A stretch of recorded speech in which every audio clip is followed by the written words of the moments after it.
Hello, yeah, the audio should be fine on your end.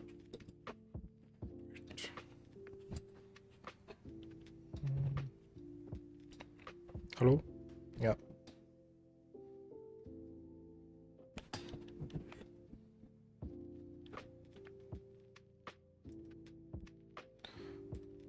Okay, let's just let's start with them.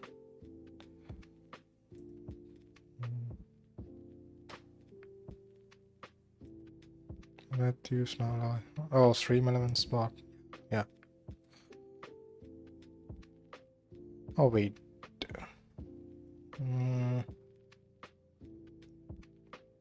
Give me a break.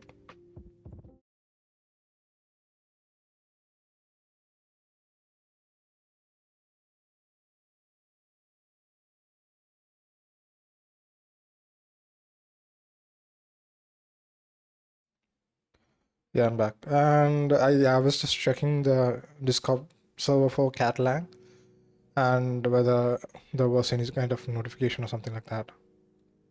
But yeah. So recently, I have been looking like I've been working on copy and move semantics, and I went over the design of that of the semantics, copy and move semantics in like C++ and Rust, and I don't think I'm going to go the Rust way and do mem copy, which is performant, I guess, but takes away a lot of freedom from the programmer, and also like we will have destructive moves, by the way, which C++ doesn't have. But here's the thing, you can reclaim the value via reinitialization. So you can reuse the value if you are reclaiming it, and yeah, a moved value, by the way. Yeah. And also copies can be expensive, and like large data types can be expensive. So I'm thinking like when it crosses a particular threshold, when the size of the data type is higher than a particular known amount, we will make the copy constructor explicit, so the user will have to copy it explicitly using copy, like some like syntax like that. But yeah.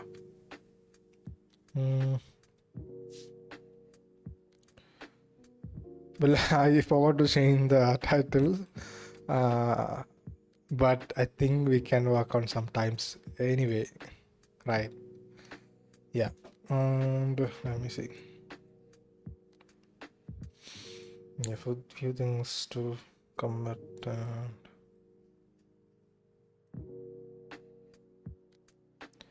Okay, I will have to look at how I implemented. Oh yeah, it's the same file. I'm just creating, right? Yeah. But in this case, I will have to find out. I will have to find the size of the type, so that I can create the sum type or union or whatever, tagged union, I guess. Yeah. The thing is that it's a constant expression.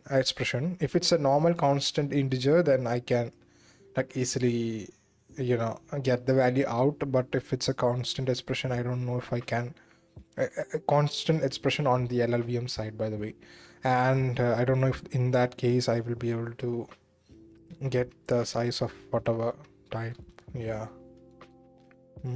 Some type dot hpp cat some type hpp copy paste define and def, and namespace cat ir mass some type public cat type include cat type. Yeah. And let's see, open the side alt q. Yeah. We don't have to implement like almost all of these. I think the only thing, I mean, yeah, we don't have to implement any of this, so yeah, that's nice. And so we can just go ahead and convert it. So okay, so here's the thing. It's a tagged union, somewhat similar to what Rust has. So the type is optional. So let me show you in the cat source code. So basically, so this is my union. In this case, I'm naming it union because union is not a keyword in cat. And here I can have names for the subtypes. So in this case it's A, and I can have like another type associated with it, but that type itself can be optional.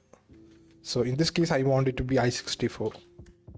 And for the second one I want this, and this could be, how should I say, I64. Maybe I don't want any value or any type associated with that, so this is like, you know, different. And then C, maybe I want a string. Right now in this case str, which is a string slice. But yeah, that's basically the idea, right?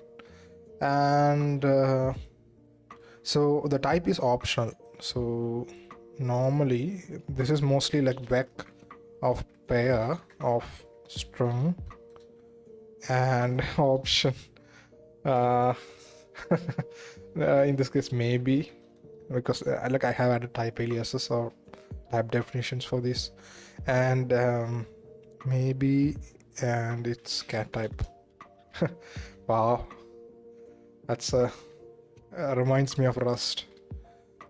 But yeah. Oh, why is it lagging? That's first time I've never seen. Maybe it's obvious.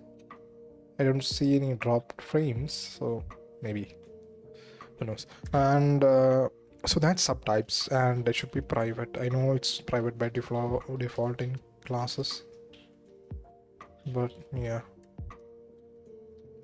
public. Bool, use it is a is an alias for the no discard macro. Basically tells the compiler that if you are calling this function, you are supposed to use the return value. And yeah, so here's what I'm thinking. Maybe we should how should I, yeah, maybe we should ask the programmer to change the argument type to a reference in case the size of the struct or the type is very high, because then copies can be really expensive, right? And I'm thinking that's a great way to be able to, yeah. But then I might have to make it how should I say this, like there should be a way to tag the argument as a copy argument or a move argument, so that copies and moves are kind of explicit in the function call, or like in the control flow, I guess. Yeah, but I will show you later. But yeah, let's implement some types for now. And bool has subtype with the name const string. Yeah, so here's one, like this is one example, right? So if you are changing this to string, the entire string will be copied, and that's actually an expensive operation. And set the name. No, wait, we also need the actual name of the type, and also cat module parent. Should I include this? No, I should just, yeah. And what else? So user bool has subtype with name const user cat type get subtype with name const string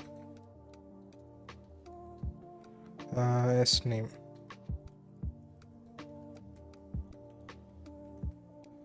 So that's done. Oh, why am I? Yeah, I don't actually. Yeah.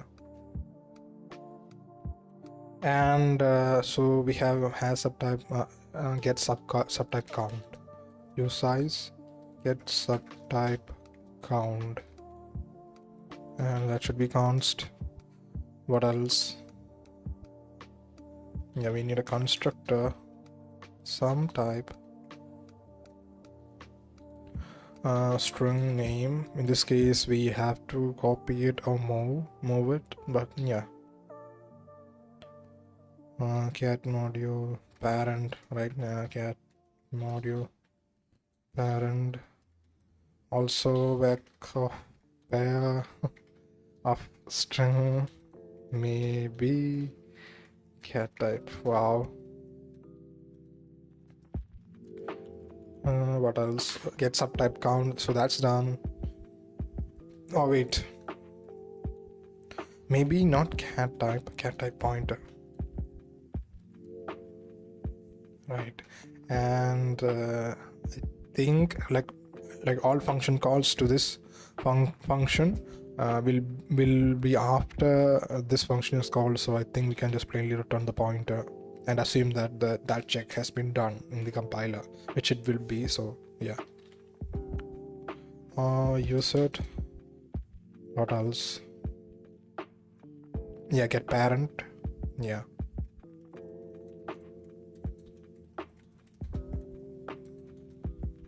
Maybe it shouldn't be a const. Oh yeah, it can be a const because it's not changing this data type. And what else? Is that right? Some type not cpp hash include some type and the namespace cat s not astir. Yeah, let's define the constructor some type. Oh, we can just copy the things, copy and change the name of the arguments. Name and it should be mode std mode.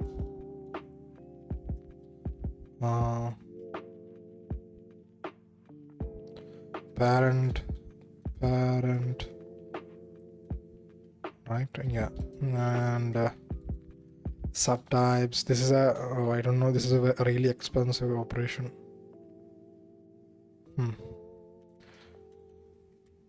I mean, maybe I can use two moves, right? So like I can use a move when I'm passing value to this argument, and I am using a move here. So yeah, then I guess it's not expensive. And using the cat module. Oh yeah, sorry. Yeah, this should.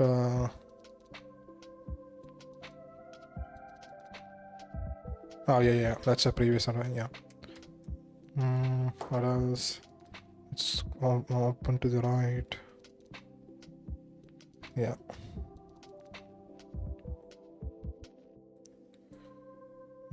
Okay. Bool has some type has subtype with name.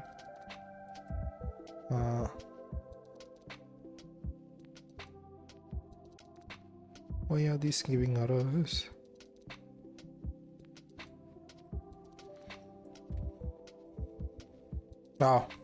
Const. So const auto reference and sty subtypes. Yeah.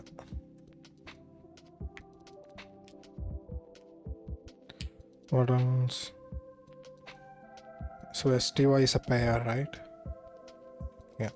If sty first equals as name, then return true, return false.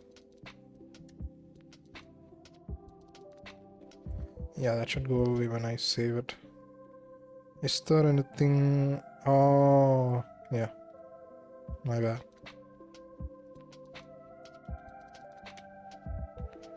Okay. Cat type.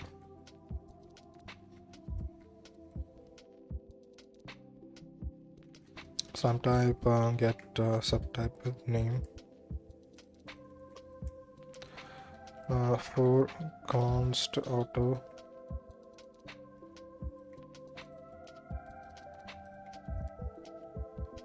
fsty at first equals as name, then return sty dot second, and because it's a yeah. Oh, okay, value. Oh, wait. Return sty dot second as value. Okay, yeah, that's the proper way. Yeah. So there should be another function to check if the subtype name exists as subname. Sounds std, not std. I don't use that anymore. From yeah.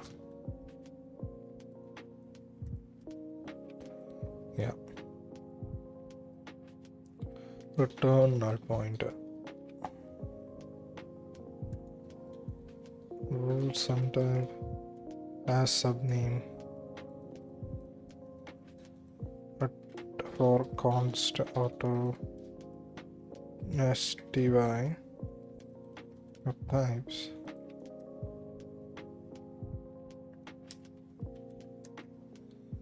If sty dot first equals as name, return true. Right.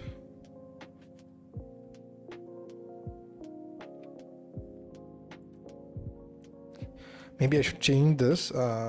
Yeah, because here's the thing, I will have to do this check anyway. Then I will have to check this, but that's like 2 iterations and that adds complexity. So it makes sense to join this and make the result a pair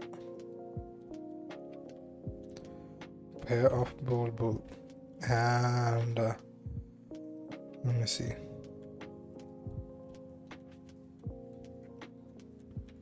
Bull. And what else?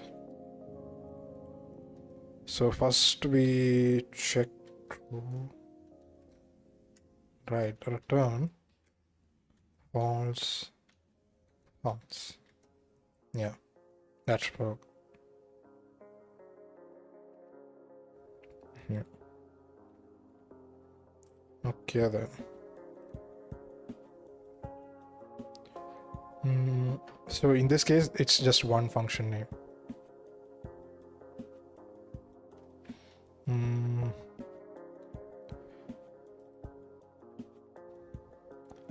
And get subtype with name. Should I make this a pair too, but maybe not, right?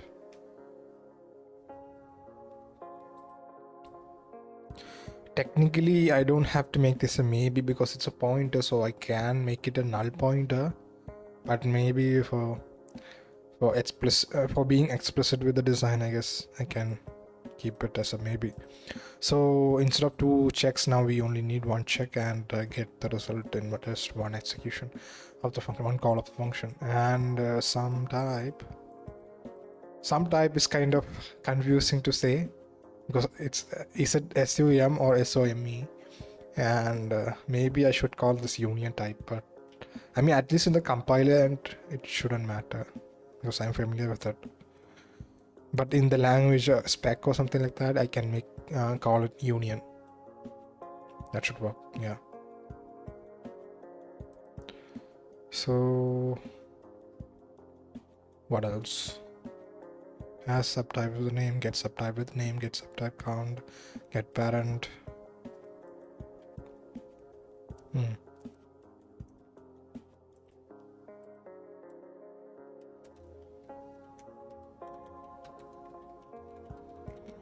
get subtype count, return subtypes, not size.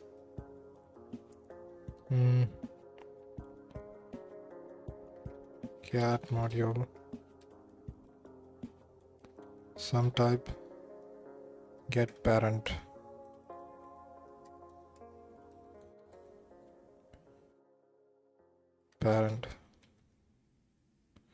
So those are done, but yeah, we haven't handled the actual LLVM side of things. LLVM type equals, we will have to create something here. For now, let's make this not going down. And how should we do this? So we have already, yeah.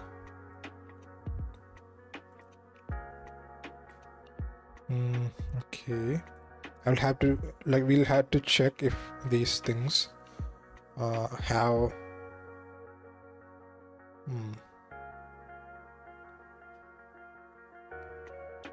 So here's the thing, like, because of the design of some type, an enum type doesn't have to exist as a different thing.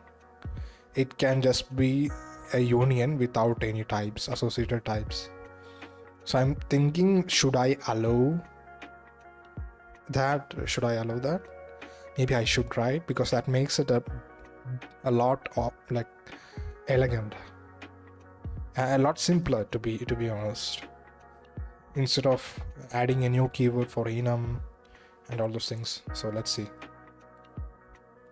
I mean, as soon as I add this, we can have pattern matching, and that will take quite a bit of effort, to be honest, because it's not simply like a equality comparison of the subtypes, right? Pattern matching is a bit more complex.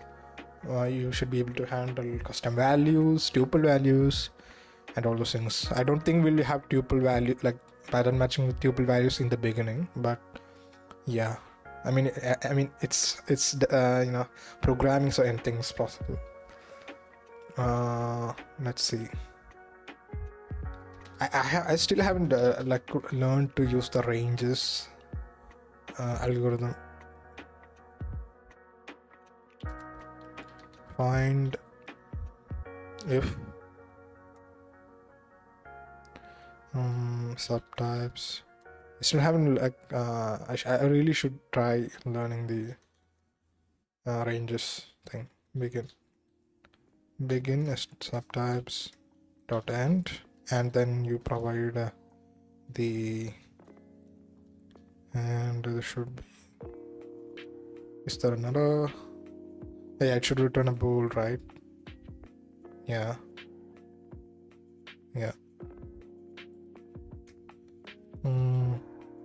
Yeah, it should accept a parameter to begin with. Yeah, so let's say lm. The value returned by this function should be used as when selling this money. Yeah. I mean, you can do that. What do we have here? std pair to std to int for first argument. I mean, unknown. I didn't know that we don't have type detection in lambdas. Apparently we don't. Const auto. Now we do. Apparently. Return lm. It's unknown, so pair of string, maybe can't type pointer.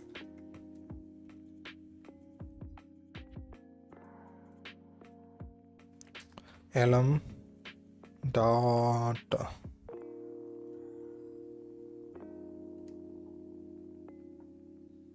second.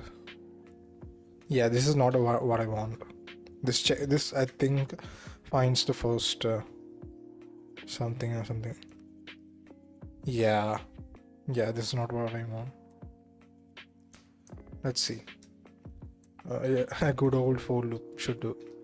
Auto const, auto reference, and subtypes. Yeah. So bool is enum. I mean, technically, oh, okay. I can, yeah, that should be the other field. Bool is enum. And it should be set to false. Then we check and change the value. Okay. I haven't saved this, but yeah. If wait, it should be set to true, because the first value we will set it as a false. And if, and in the same iteration, I think we should be able to like find out the sizes of all those things, of the subtypes, and we shouldn't go for another iteration. Okay, let's see. If sub dot second has value is enum equals false. That's it. Is enum, if not enum, only then we have to check this, right? And then we can just continue the iteration. And now we are trying to find out yeah. Oh, wait. I mean, we have to check this anyway, so why not? Yeah. And let's see. We need a vec, but sub dot second dot value auto type equals type is a cat type. Oh yeah, cat type. And let's see, type get LLVM type.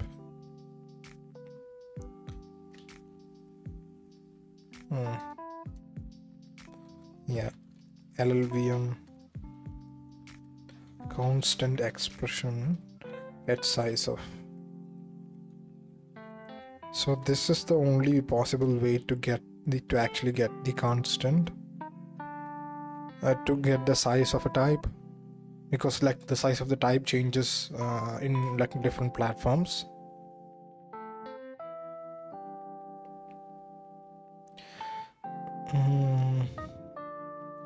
Get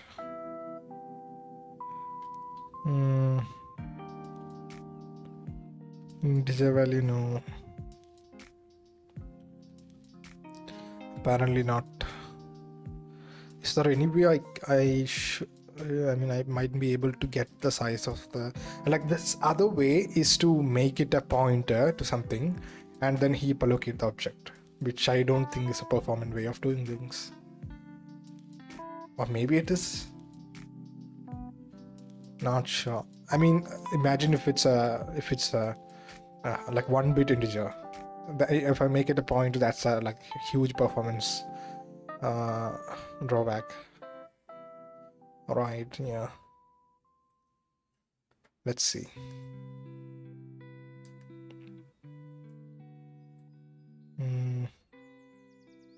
Actually,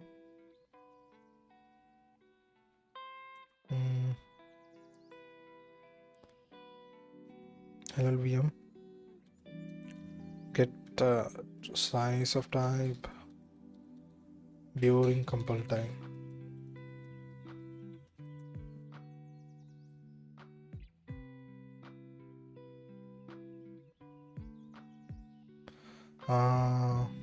Yeah, everyone's using the get element pointer, which is I think the only way to get size of the type.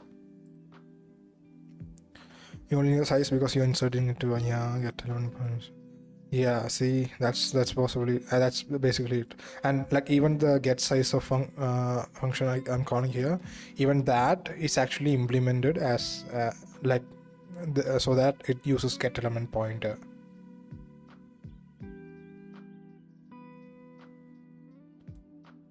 The return type is an I64. Oh wait.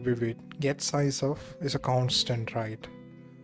I don't know if I will be able to cast to a.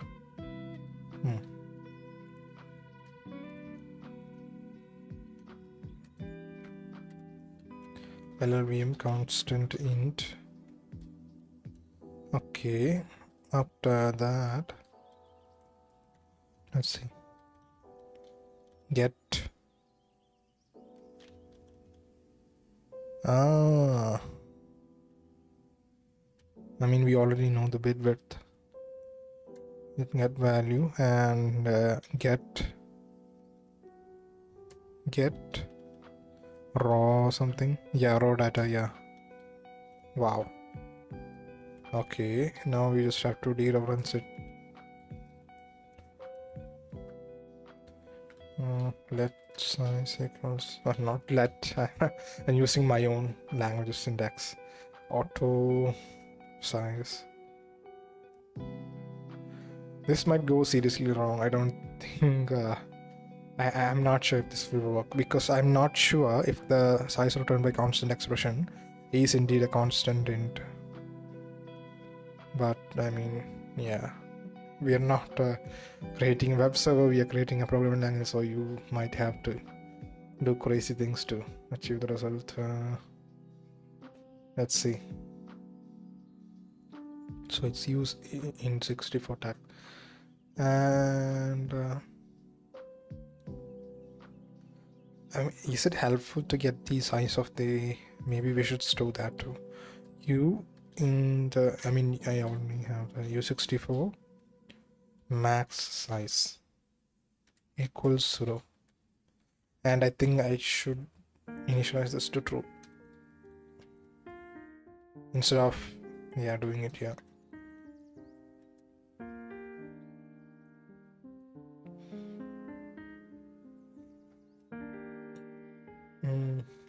Yeah.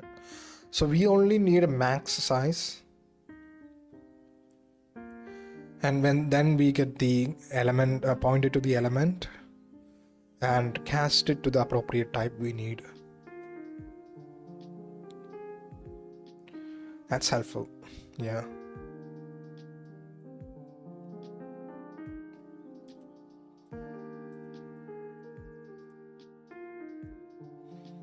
What else?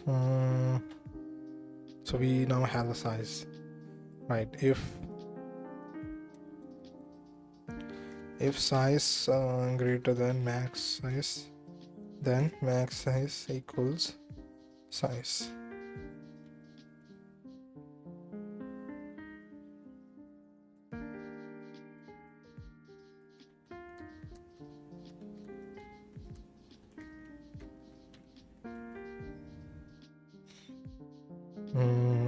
Then what do we do?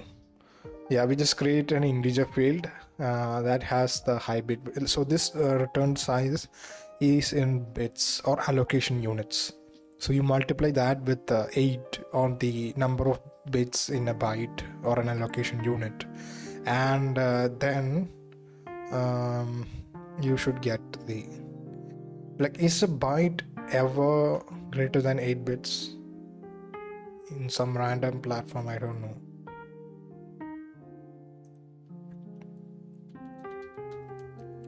Are bytes always okay? I have searched this before.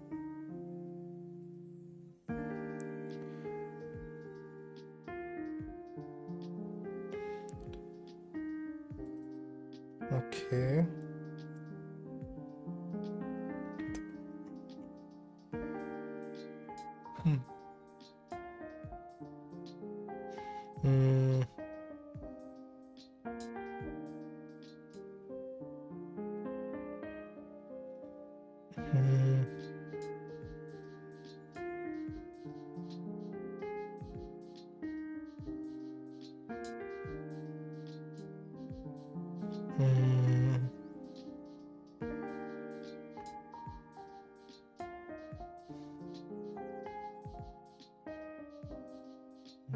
Okay.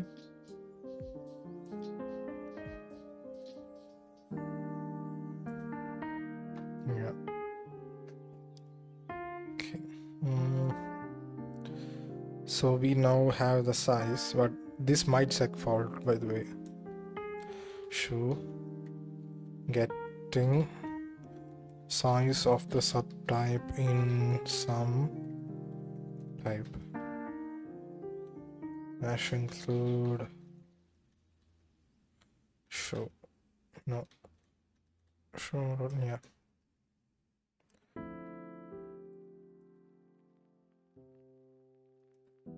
And here we do LLVM struct type create. Yeah. Let's see.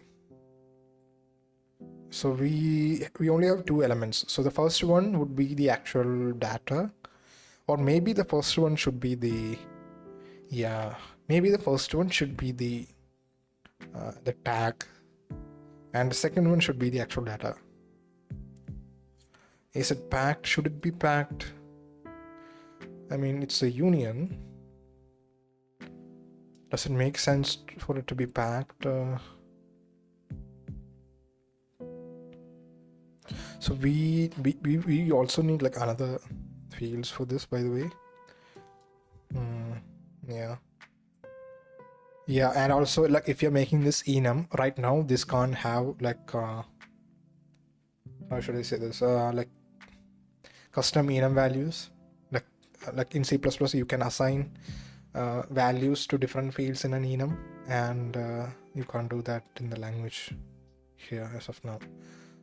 Okay, give me a break. I really have to pick.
I'm back.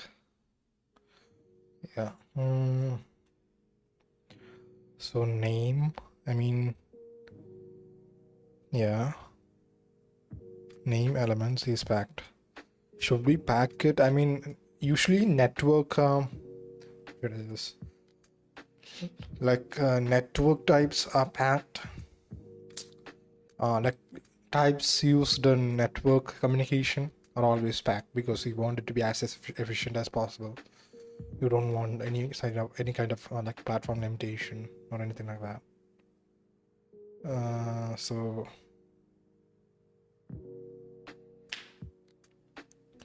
context elements string graph packed. I think this is what we are looking for. Maybe not.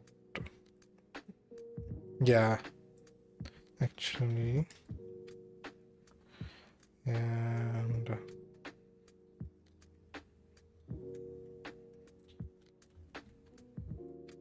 yeah. For now, let's keep this empty.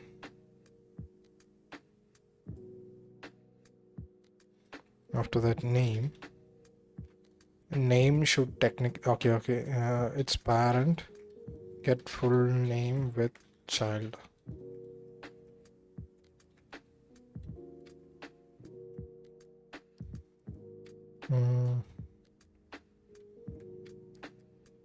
And I think, do we want, like, I think I won't, like, the copy and move semantics for some types should be as efficient as possible. I think I should make this a packed struct. Okay, just have to, include include cat module, and but yeah, this is actually incomplete. So first field is obviously, I think the first field should be the tag of the type, right? Because like there is a way that we can already know the size, so why not keep that first? And the second field should be the actual data.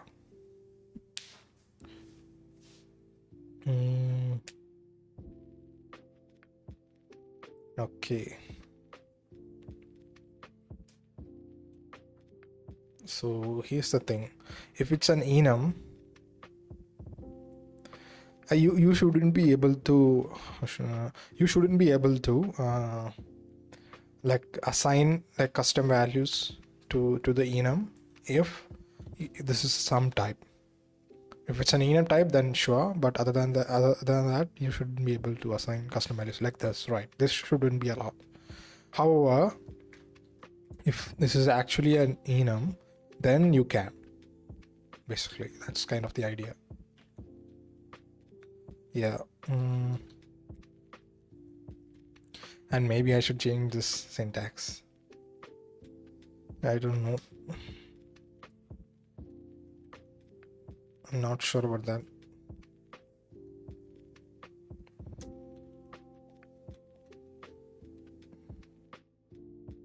I mean here it can technically look like Rust.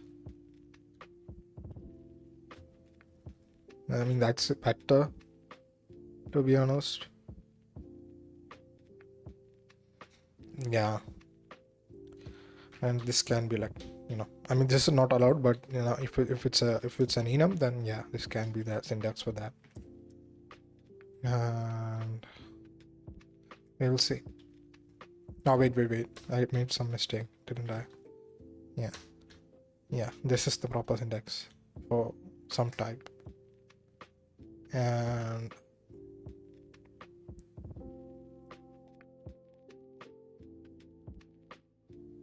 should this be like union or some? I don't know.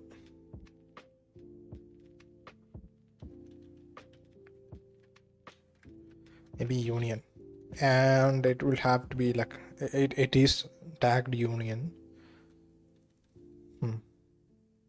I don't know if I should even have untagged unions in the language.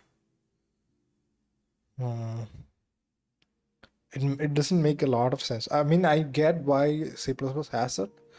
It's because like the programmer already knows, like if they are using such a type, the programmer is already aware of when they are changing what field, and that makes sense. I don't think it should be allowed in a language that's created in 2022. Some.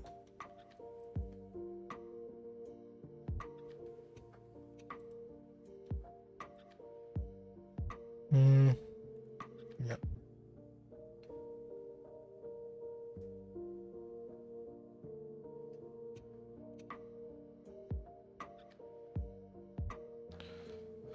What should I do?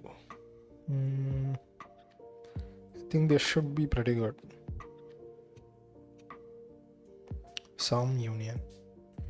But then should I change this? Like, should I also have like enum union, enum other? Right. That's the thing.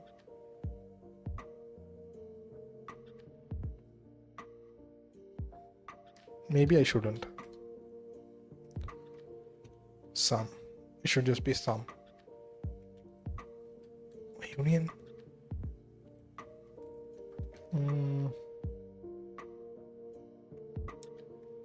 We already have product types, by the way.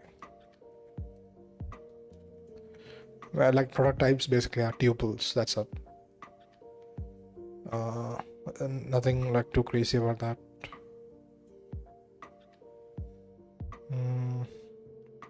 Basically, product means you're multiplying. So basically, tuple, you can see like one type, second type, third type, and all those things. Sum type basically means you are adding. So basically, you're using the same memory, or you are sharing at like some parts of the memory, I guess. But yeah, that's kind of the idea. We already have tuples. Oh, that's actually wrong. This is the syntax for that. Yeah. We will see.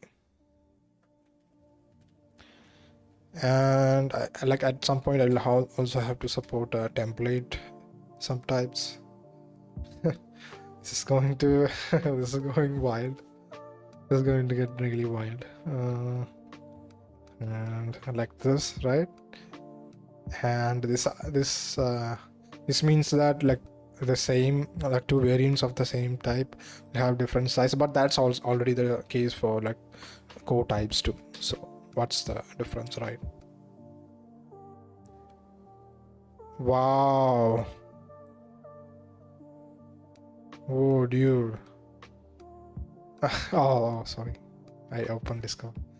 Yeah, I I went live, and after 45 minutes I finally get notification in the server that I went live. Wow, that's really helpful.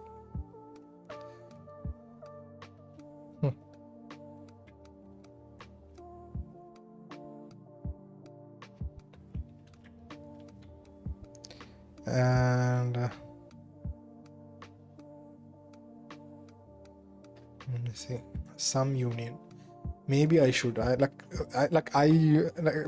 Sometimes I fixate on things like this, and like for no reason at all. Like it's a simple thing.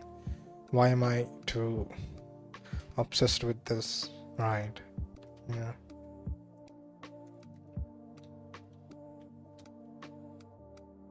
All right.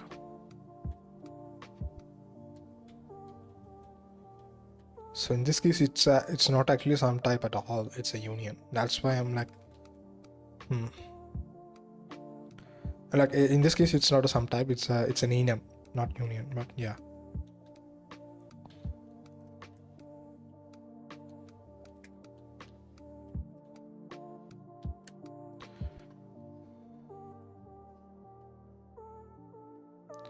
This is the LLVM generator, by the way. Malloc free. Yeah.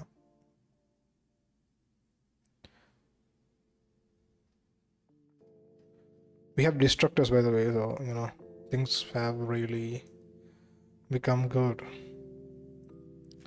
So technically that's, I should also support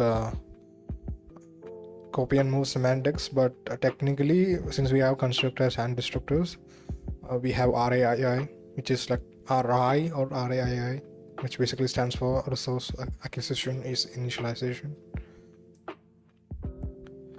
Basically a concept that like helps you manage the lifetimes of objects you're creating. But yeah, this can seriously go wrong, by the way, and there is no way to know this. Technically there is, I can like add demo data or dummy data.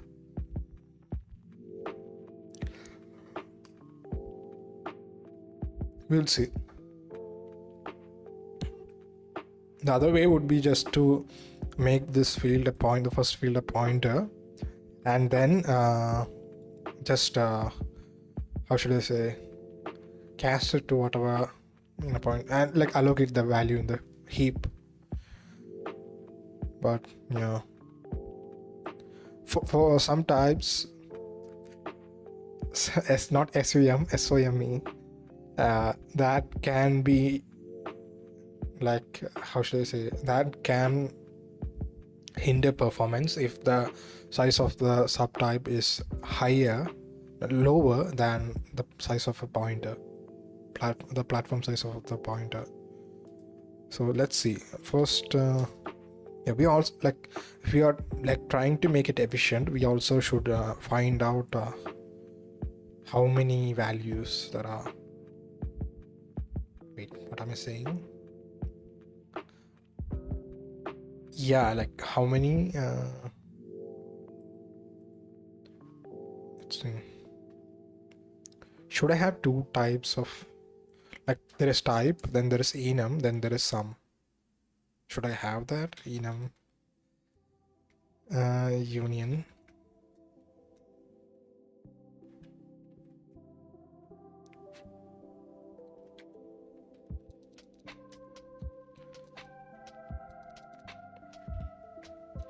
I mean, this is, I don't see a problem with this.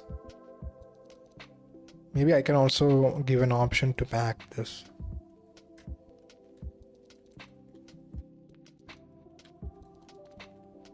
False. And use that.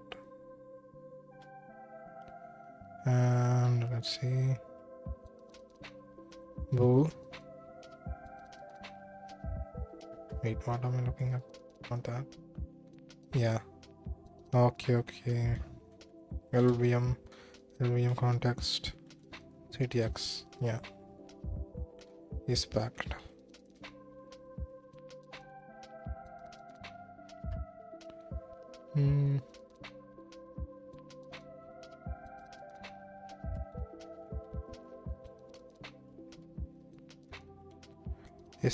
Is packed. Yeah. And we should use that here. Yeah, that way it's like consistent. Like you, like it's not implemented right now, but after some time you will be able to, like, I will add the feature so that you can pack things, pack types. But yeah, maybe it should be like this, like something, and then you can add like attributes to the type, or like this.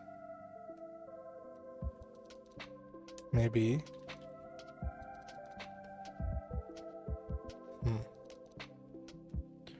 Oh, like this. I mean, right, maybe.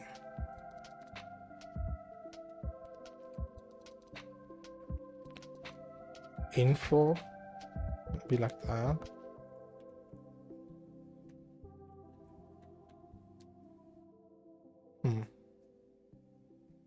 No, I will see. We'll see. Enum union.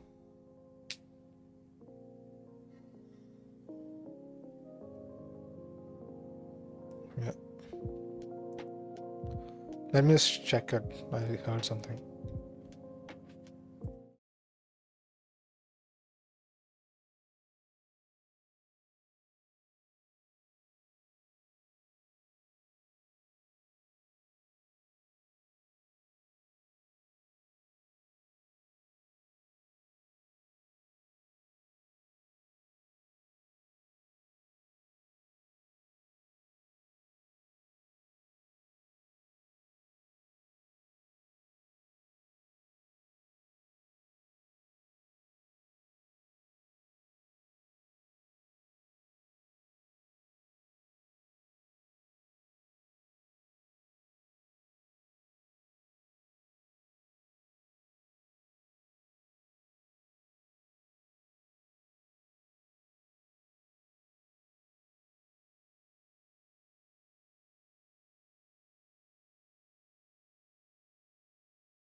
All right, I'm back. And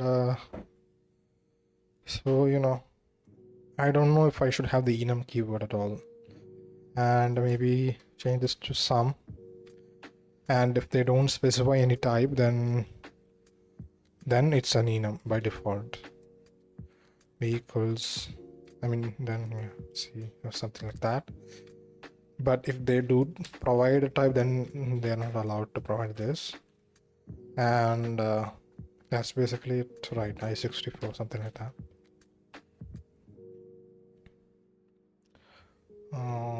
Yeah, that's it. I think that should be pretty good. I don't have any issues having the sum keyword, but yeah, having sum and then enum, I'm not a fan of that.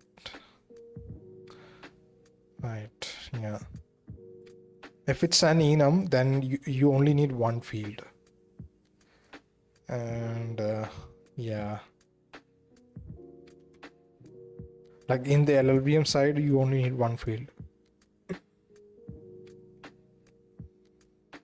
And oh, let me just mute.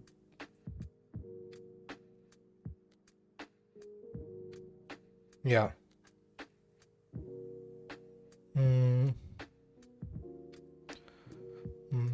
What else? Oh, let me just check the category. Twitch. Nice. I do see some familiar faces.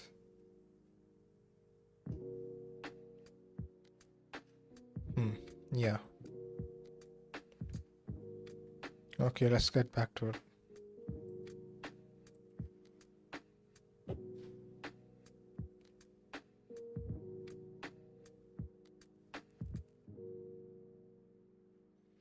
Yeah.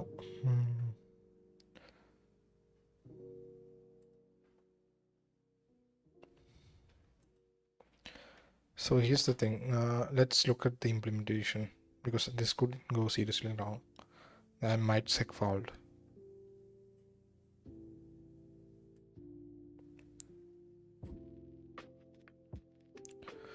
So a line of offset of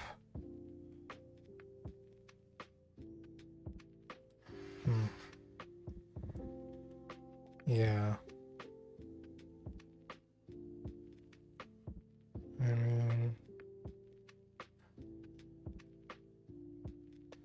Get cast. Yeah.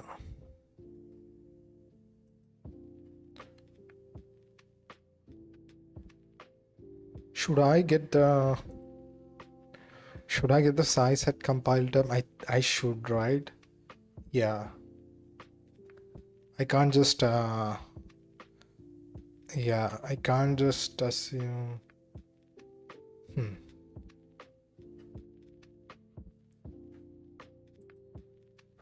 Let's see. LVM size off.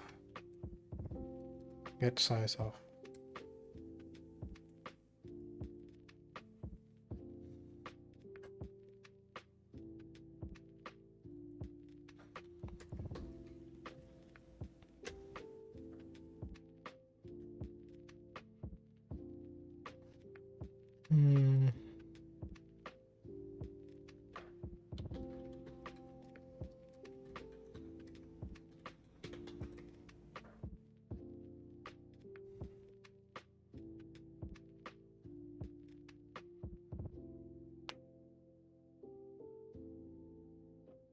Apparently no reference for that. Oh yeah. Okay, that makes sense.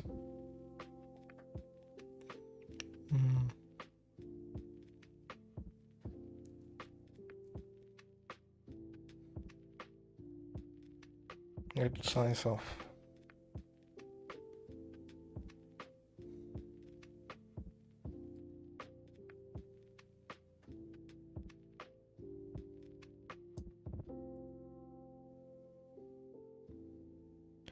Yeah, see, they're using get element pointer. That's the problem, isn't it? pointer get uncall, get pointer to int. Yeah,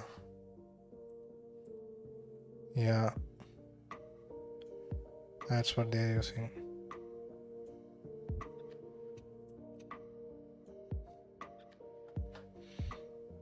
Get size of.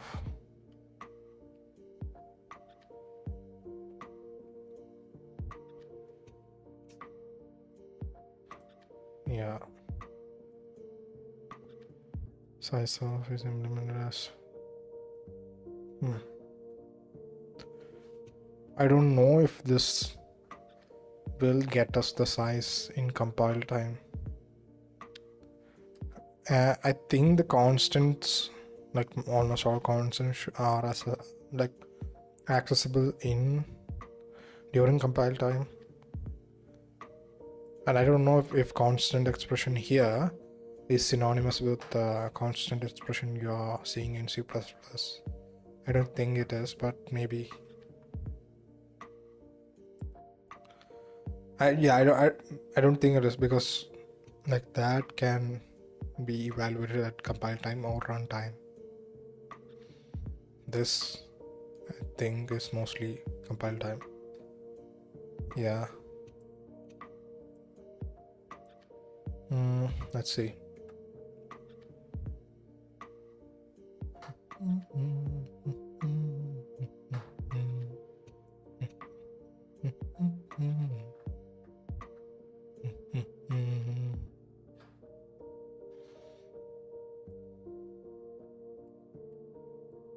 Let's just assume that this works.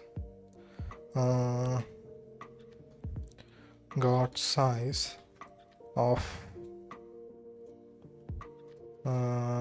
subtype named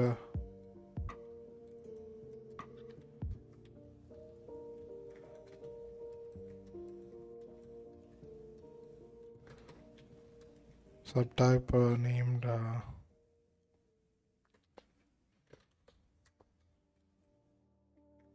yeah.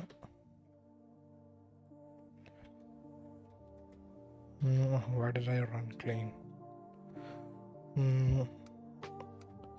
Some type. What are we missing? Yeah, the enum, right? Yeah. Not enum, the tag, yeah.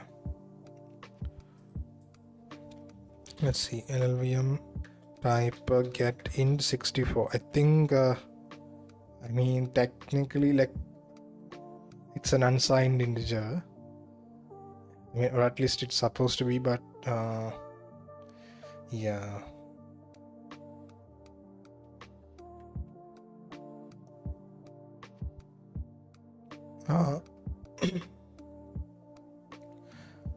Technically, it should be like 8-bit integer, or at most like 16-bit integer. Let's see. Yeah, there is a way to calculate that. If subtypes.size greater than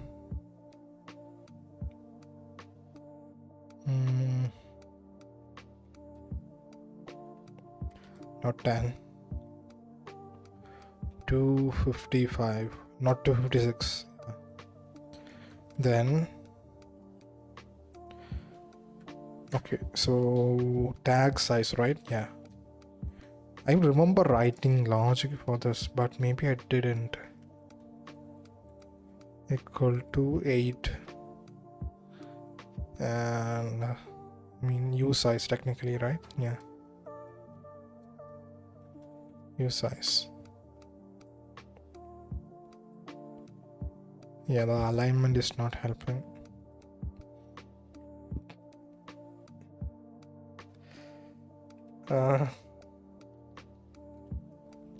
What is 2 power 16? It's 65536, right? Yeah. So let's do if subtype size less than or equal to 65536, then yeah, if subtype size less than or equal to 256. Yeah. Else tag size equals 8.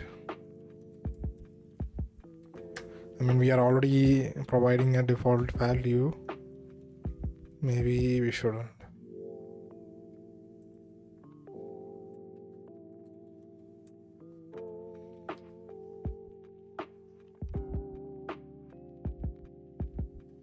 Or we should.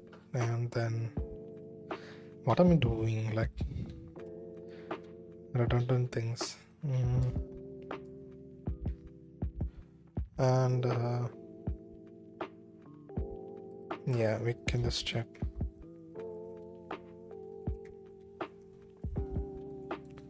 Subtags dot size greater than 256. And yeah.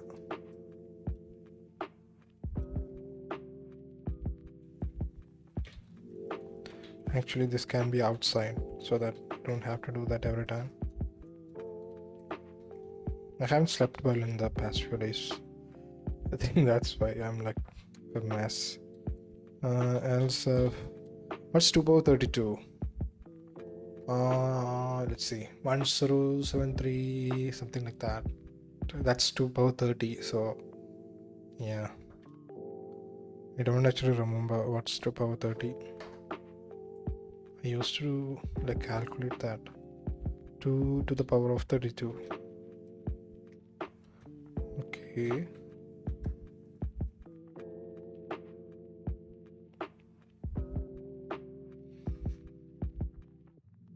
Yeah, 4294.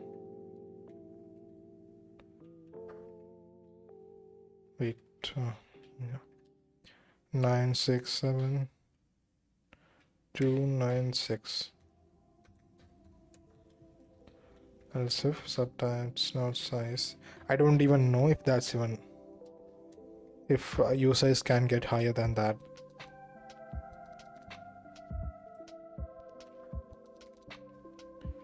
ULL. Yeah.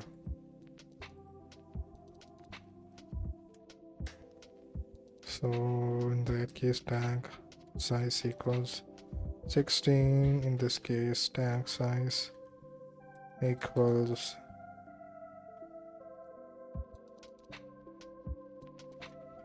32. Else it's 64. We can't go higher than that.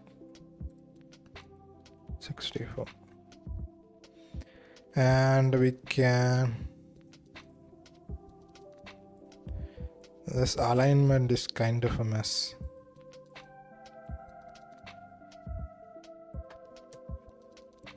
Use it,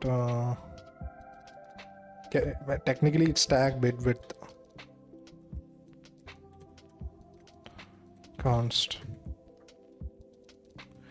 Okay, use size.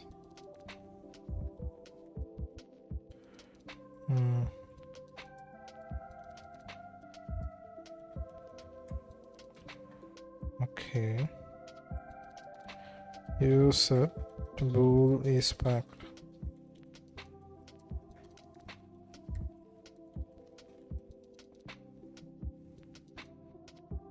Oh, that's also the name. Okay.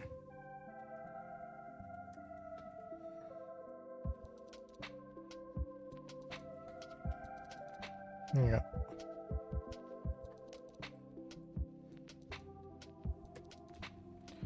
Bool, some type is packed.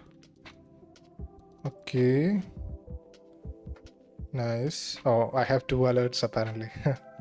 But yeah. Thanks for the follow. Yeah.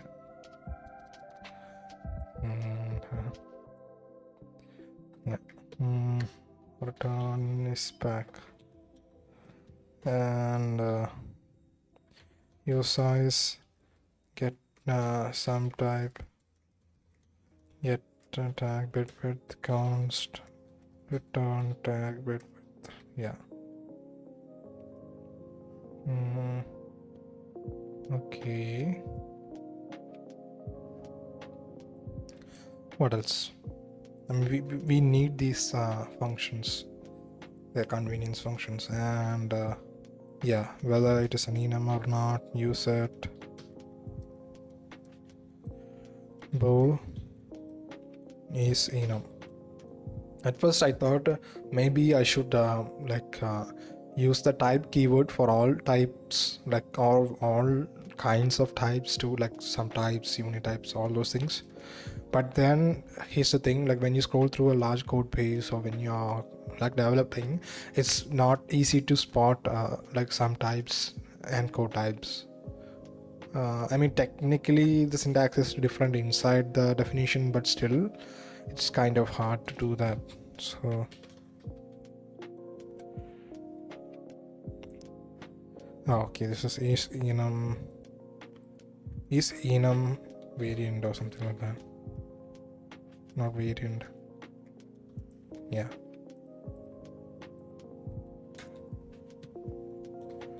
Some type is enum.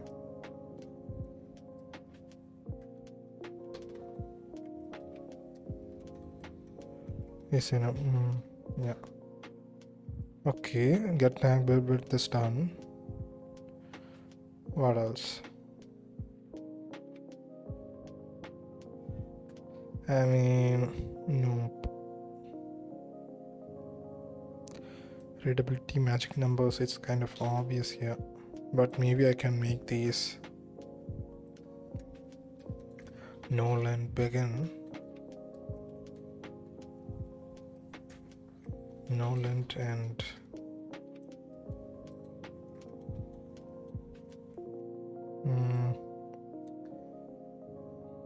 yeah, makes sense to make these hash defined. I mean, macros are not scoped within namespaces, so there's no point in defining it here.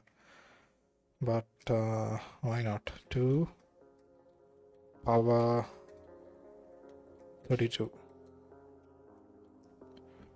Right. 2 power 32. I mean, yeah. The other one is very obvious to me, but maybe power 16. 65536 ULL. Technically it's U size, but yeah, you can't do that, right? 2 power, yeah, 256. I mean, even that does, but yeah, why not?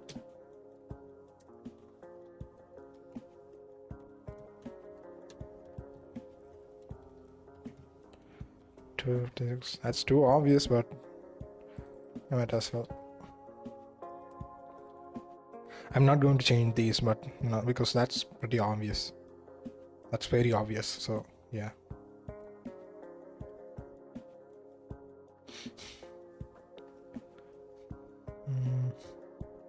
So the first one would be LLVM type get int.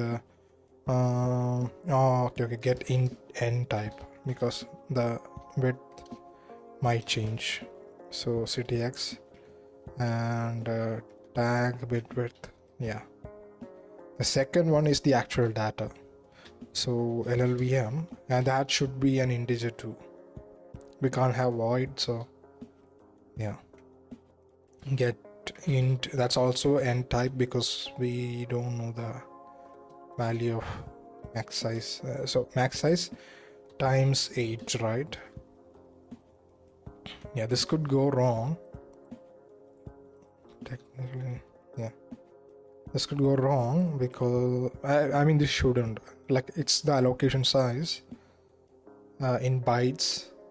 So multiplying that by 8 should give you the actual bits, but yeah, maybe I should add a check or warning or something like that. Note, check if multiplying by 8 gives the correct, what's correct value? No, correct alignment, correct size, right? Yeah.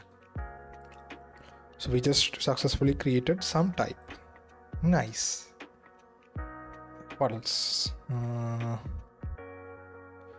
So has subtype with the name. That's done. Get subtype with the name. That's done. Subtype count. Get parent is enum type. Yeah, we have to provide support for custom enum values, and that can be a bit tricky because here's the thing. I will have to track. Right. Yeah. I will have to track. Either I will have to make the integer, the tag integer, compatible with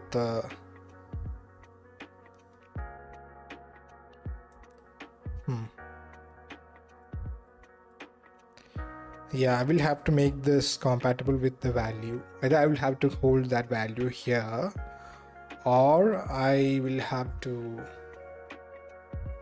yeah, or I will have to like have another lookup table or something like that that holds those values, and then programmatically, yeah.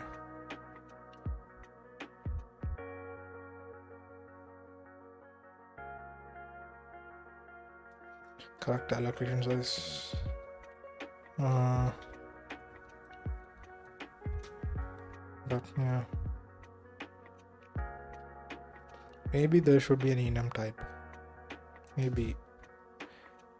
I know that it's kind of awkward having me like talk like this, but that's usually like it's the starting phase of the language, right? So there's usually quite a lot of discussion going on. Give me a second.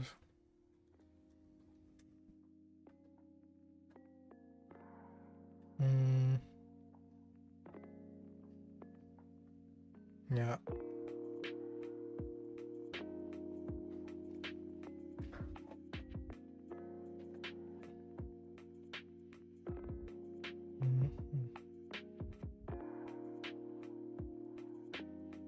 Yeah.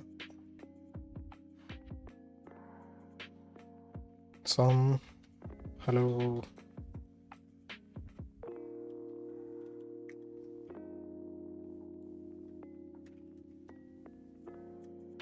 I definitely think like it helps to have a different keyword.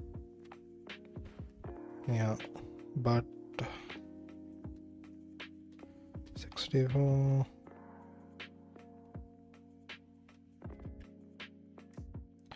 Should this be like this? Technically, wait. Yeah, that's the yeah, given type separator.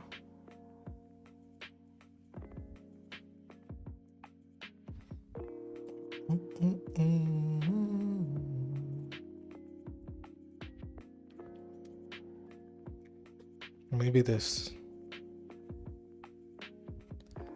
Yeah, I don't think so. Plus, no. This makes sense. And then, yeah. 832. Right, yeah.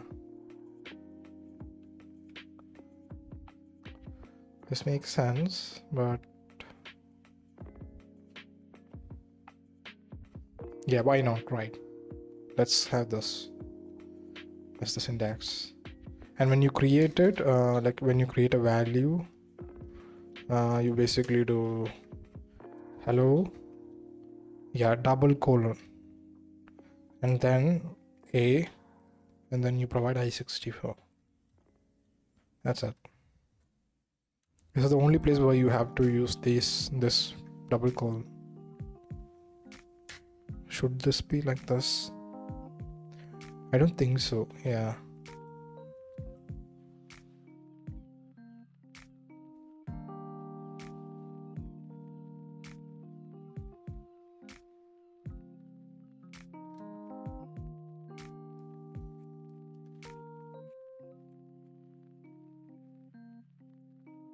So this token will be used for some types. Then I think I should just make this right. I mean,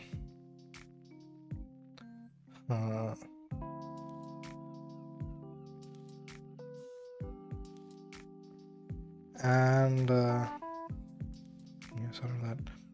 And when you use matches, match, like so. I mean, this syntax is not supported as of now. Equals match a. And here you, instead of providing like the full name, you can just do this. Val.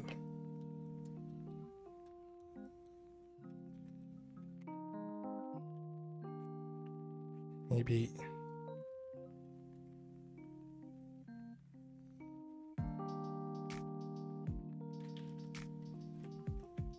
Yeah.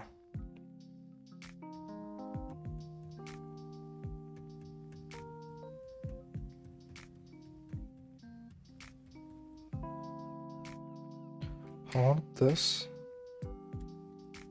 Yeah, I don't think so. Okay.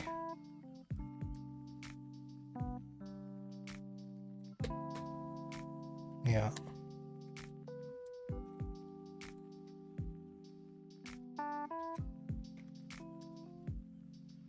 Yeah, I think this should work. And yeah.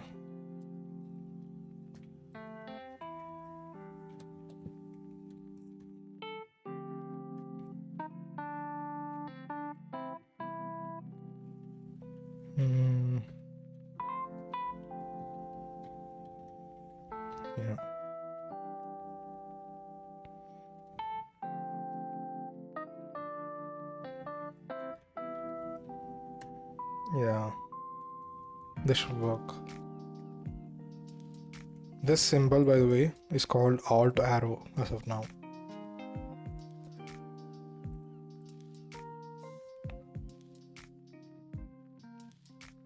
And this symbol means that you are matching a sum type or enum type, or union, I guess. I really should name it union because sum type is really confusing. I mean, I like that the keyword is only three letters, but maybe.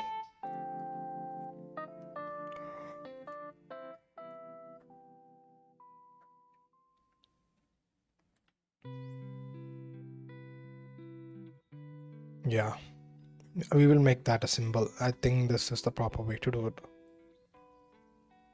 There should be some sort of error. Yeah.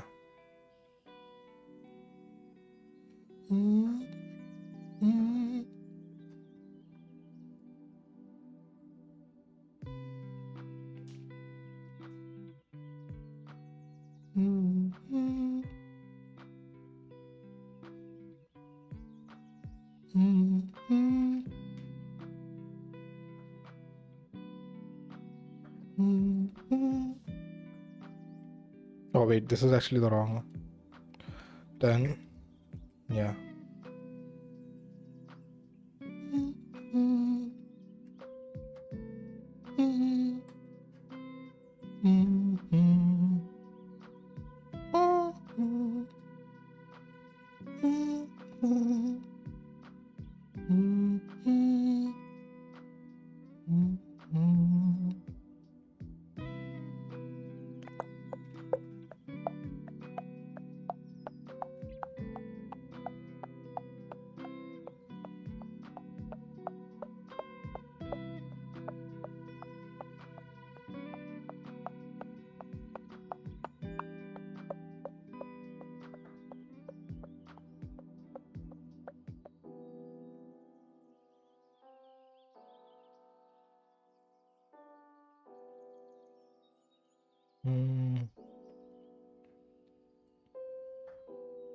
One and a half hours, nice. Yeah, I think this should work. Let me change this color theme to atom one dark. It was the normal one that I used. Seems too much now. Too much colors. Match. So you don't have switches. You don't need switch. Right. Does Rust have matches and switches? Switch.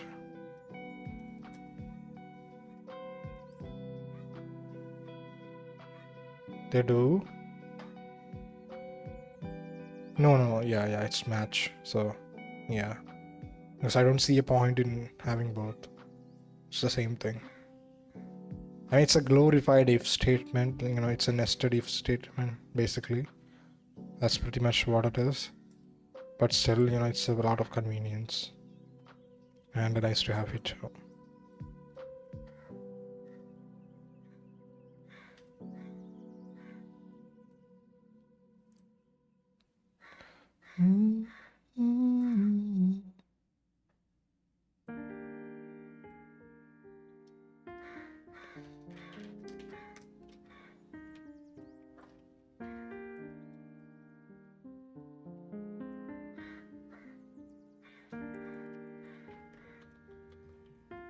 Yeah, that can't be.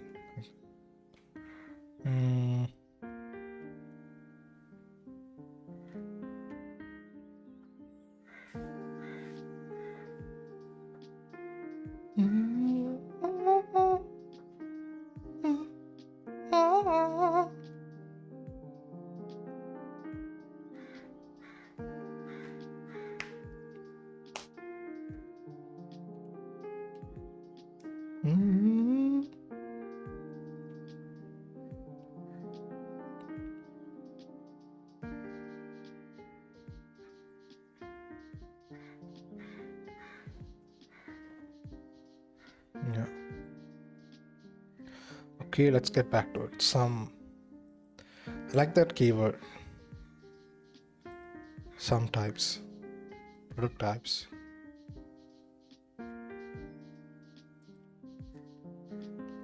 This is the problem right now. This sum and this sum. Maybe it should be union. Or is there an alternative name for some types?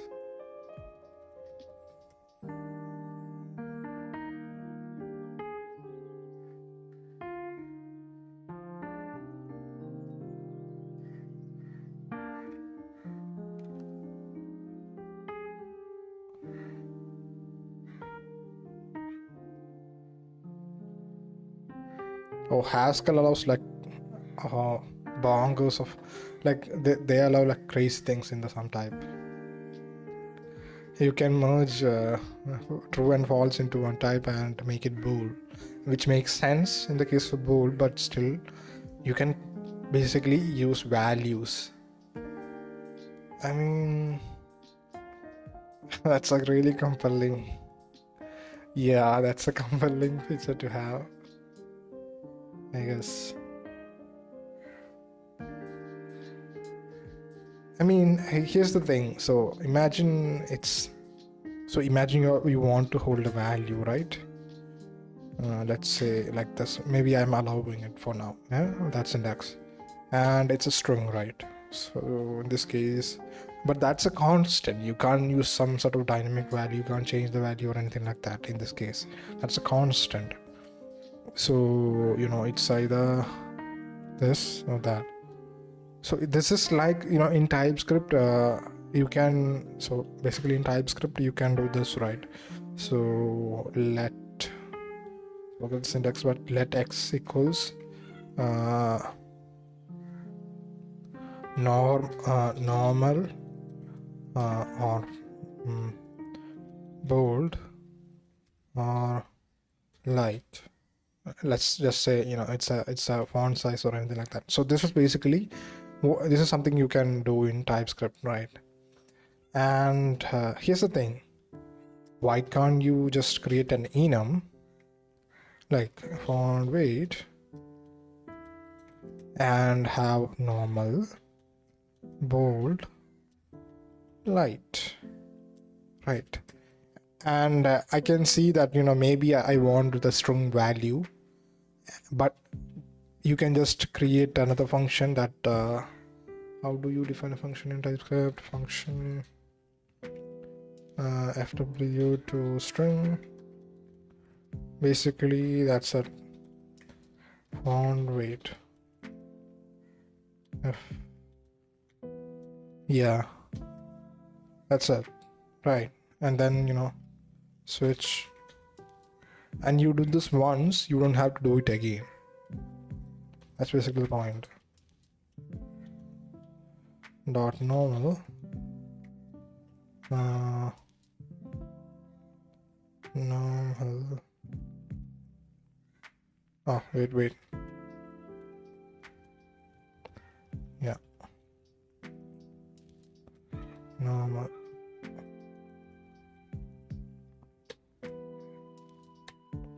Basically, yeah, that's it. Yeah, why can't you do this if you really want to be able to convert? Right, this is a clumsy feature in my opinion, because you can't have dynamic value. I mean, having dynamic values is what you're doing here, right? Here, so you might as well do this. So you might as well create. So since the values are constant, it's not changing. So you are having the value just for the sake of having the value, when not having the value can be a bit more efficient. And not a bit more, actually. If you're holding the value, maybe I guess TypeScript doesn't actually hold the value. Maybe there's a lookup table or something like that. It's a constant, so it doesn't make sense to mix that into a, yeah. And if you really must have value, maybe we can have like default value as like this, yeah, 0, right? And then when you create it, you can just not provide a value. That's all right?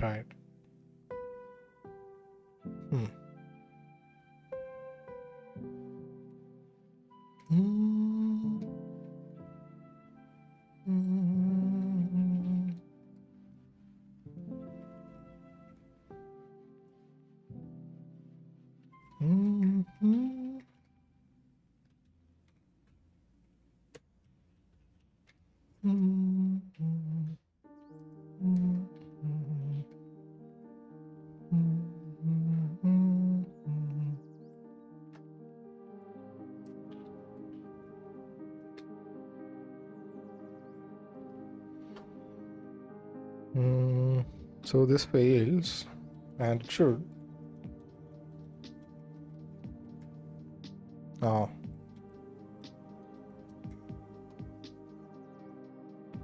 nice.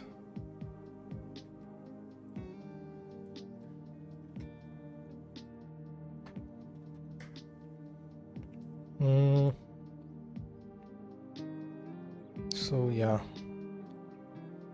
I don't see a point in allowing values as subtypes in union types.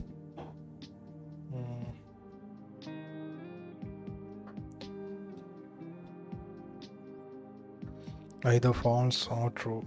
A sum type is any type that has multiple possible representations, and we use pipe to separate each representation. So that's Haskell for you. What else?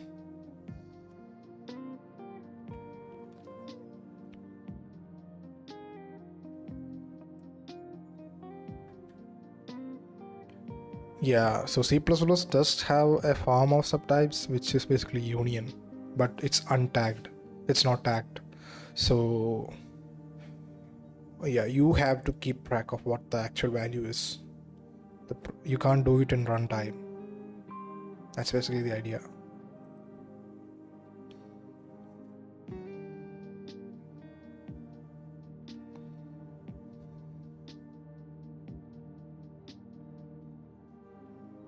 C-style unions are not type safe, yeah. um,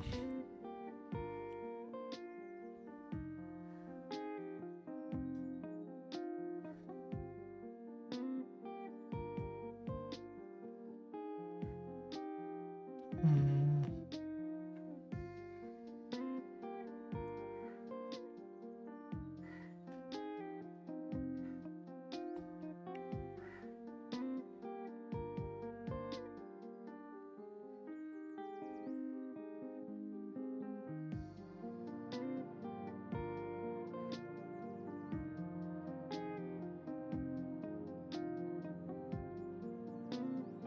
should I make it easy to create some types?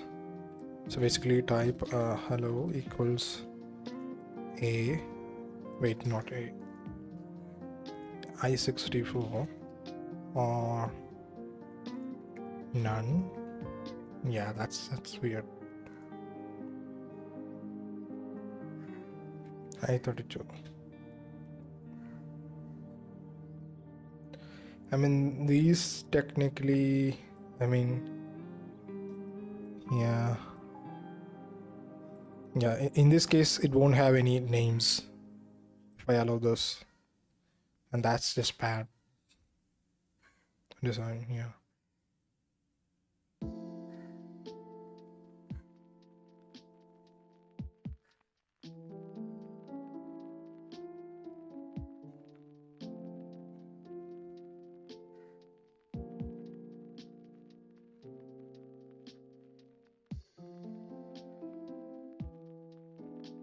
Mm,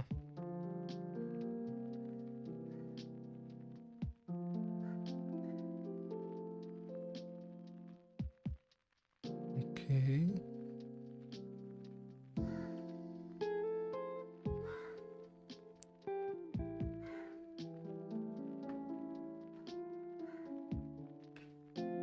Hmm.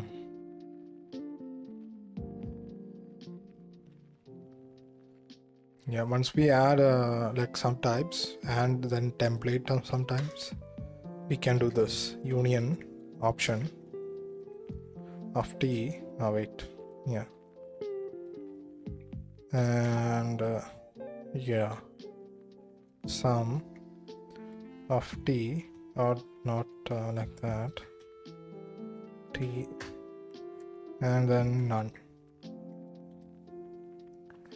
Yeah,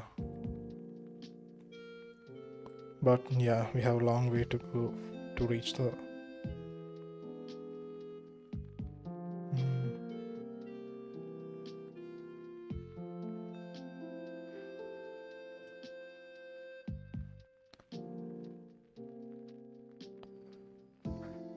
So some types are also known as discriminated union. I have read that before, but I forgot.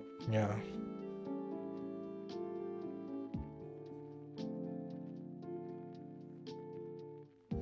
Why are some types called some types? It's called some type because the number of values of a plus b is the sum of the number of values of a and b. Okay.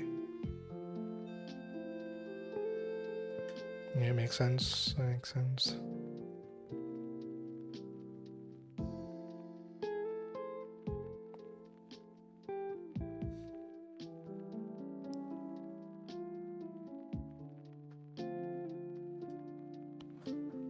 Yeah.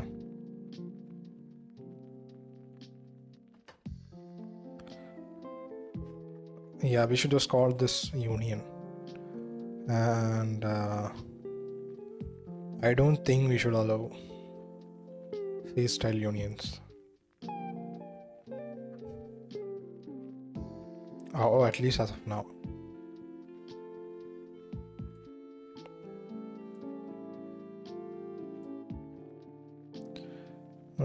Here's the problem though. This is so for this, where the tag bit width will be 8-bit integer. It's better.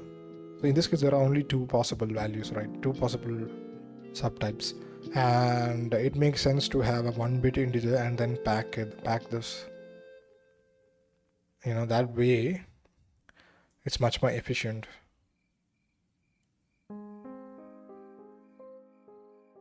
Maybe I shouldn't worry about that. Like this, right? Yeah.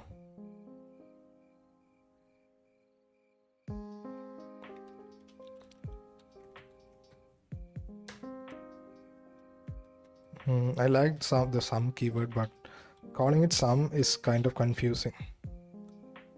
Yeah. Union.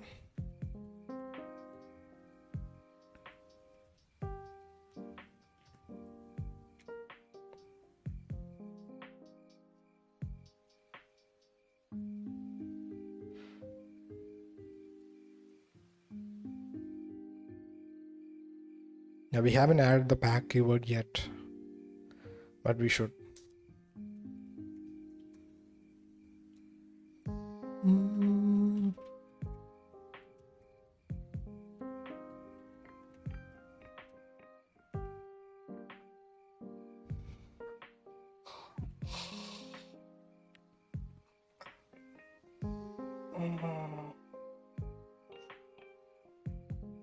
Yeah.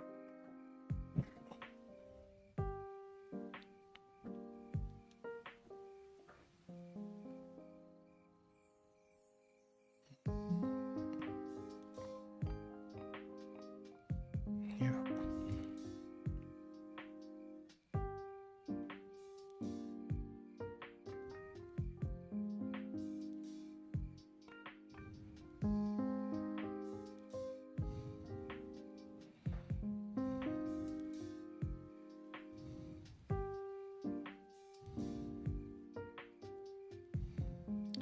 Give me a break though.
All right. Yeah. Oh wow.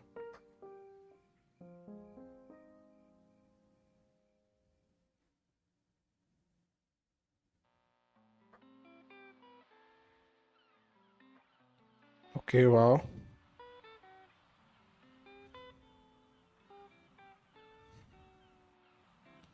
Yeah. Really old friend caught up, and yeah. I mean, he's a client, not a friend, but yes, to. Back when I did 3D animation, 3D modeling. Wow. So union.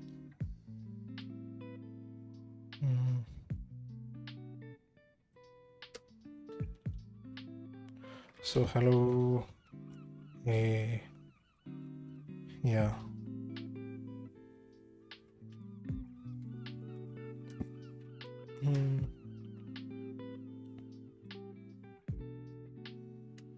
Sure.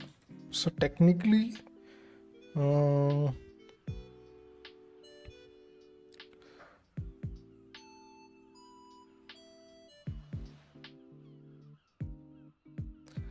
I mean, I don't see a point in allowing like custom values, because it feels like they are allowing just so that they can say that they have that present in the language.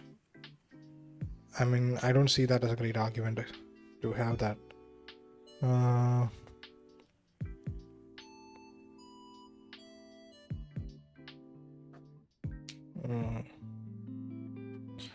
I think like once we do unions, then we can implement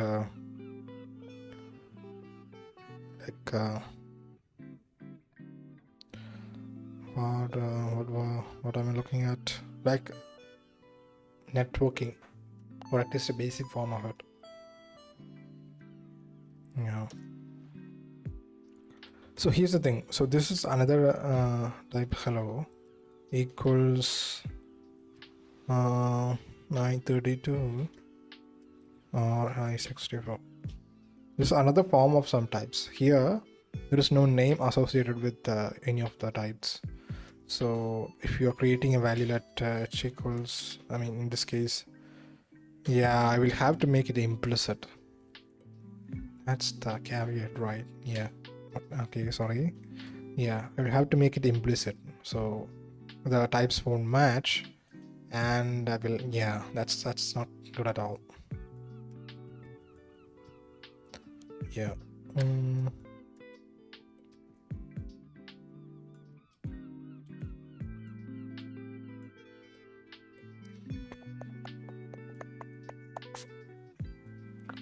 Also, I don't know how I am going to call the constructor. Sorry, destructor for the underlying value of a union type. Yeah, we shouldn't call it some type. I mean, it's shorter, but it's confusing. Let's call it union types. Okay, then maybe I think it's time to rename the file.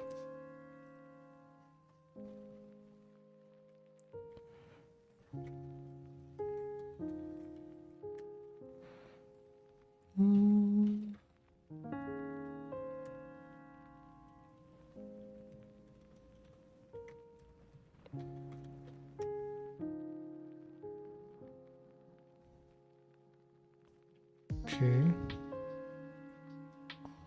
Yeah.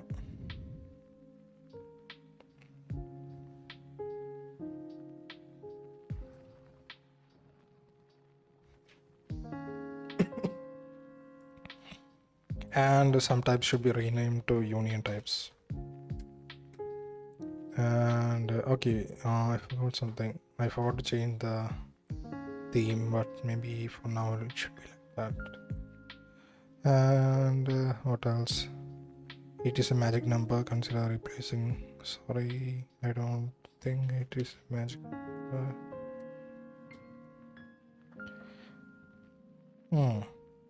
Why are we going for 8? I mean, we are kind of assuming that the number of values are, you know, a bit higher, but I think we should update the logic node length. Next line. Yeah. Let's think. Yeah. Let's do this. Yeah. And yeah, if tag bit width, right? Yeah, we shouldn't do this. I mean, we should do that, but yeah. Else, if subtypes dot size, I mean, and I shouldn't call the function again and again. I should just assign the value. Auto type count equals if type count equals 2 less than equal to 2. If it's just 1, then it's not a union type at all to begin with, right? I don't know if we should even allow it. No, we shouldn't. So yeah. So if it's 2, then the tag bit width should be 1. So that's basically a boolean at this point. Else if type count equals less than or equal to 2 power 8, yeah. Tag bit width equals 8. Right. Yeah. And yeah, this way we don't have to overcomplicate the logic. I mean, technically it is overcomplicating the logic, right? This way it's much more space efficient, and if it's packed, it's much more. efficient. Yeah. 2 power 4. Let's add a macro for that. 4. But nothing goes for. Copy paste. I mean, I know 2 power 4 is 16, but still, you know. Yeah. Technically, we can do crazy things here. We can have like 2 power 2 power 3, so many things. Yeah. 2 power 2, 2 power 3. Like everything in middle. That would be crazy. Yeah. Let's see. So that's done. What else?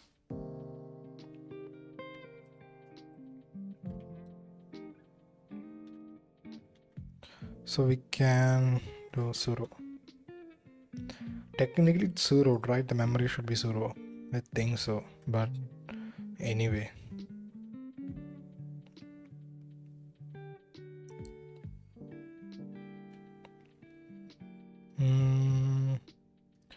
What else? I think we can. So the IR side is complete. Yeah. I mean, we haven't supported the enums yet. I mean, or custom values for enums yet. Wait. Let's see. If actually we haven't supported enum, then it's a bit different. Else, yeah. So if it's enum, then we don't need 2 subfields in the code base, not code base, in the LLVM side. And here we only need the tag bit width. Tag, not tag bit width, but yeah. Nice.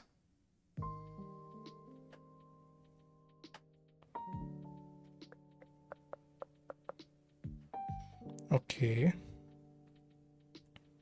So that's done. So we just added support for enums. However, we also have to add support for custom values. So in this case, for example, imagine you're creating union. Hello. And yeah. And so A, B, C. In this case, you want A to start at -1. And so this is kind of weird, right? Because if there is no value, then we can just plainly choose any bit width we want. But since there is a value, we have to make sure that the bit width for the tag can include this. And that makes it a bit weird.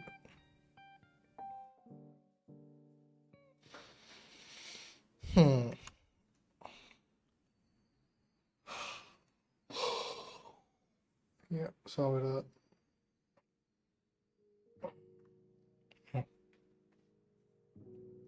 2 hours. Nice.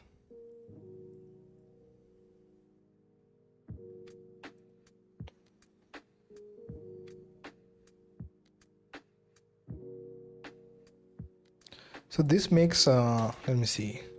This makes parsing like not parsing, I think tokens a lot easier. So imagine I have token, right? And so integer, literal, and that will have U64 or yeah, and then there is string literal, and that will have str. Wow, this significantly increases like the flexibility for parsing. I think so. Right. Maybe not. I think so, right? Yeah.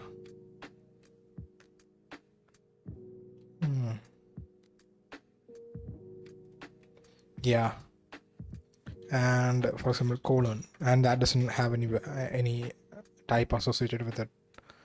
So, and then there's identifier, which obviously will have a string associated with it. Yeah, this significantly improves the flexibility of the language. Wow. Oh my god, how easy it would be to rewrite. Yeah, it's going to be pretty easy to rewrite the compiler in Catalang, but yeah, I'm not going to do that.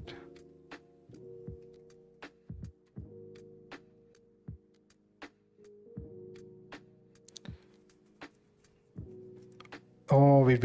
I shouldn't make this an enum, should I? No. Here's the problem with that. It's still a structure, and that could have problems. Or I can just not make this a structure. I can just make it the same as an integer. But still, I mean, yeah, I can just remove this whole thing. And now it's not that anymore. I mean, I can see why this is, yeah, this is how it should be. If it's an enum, it should just be an integer. It shouldn't be a structure of integer, but yeah. I should have like different ones for unions, for enums. Yeah, otherwise this is going to be complicated. Yeah, let's just do that.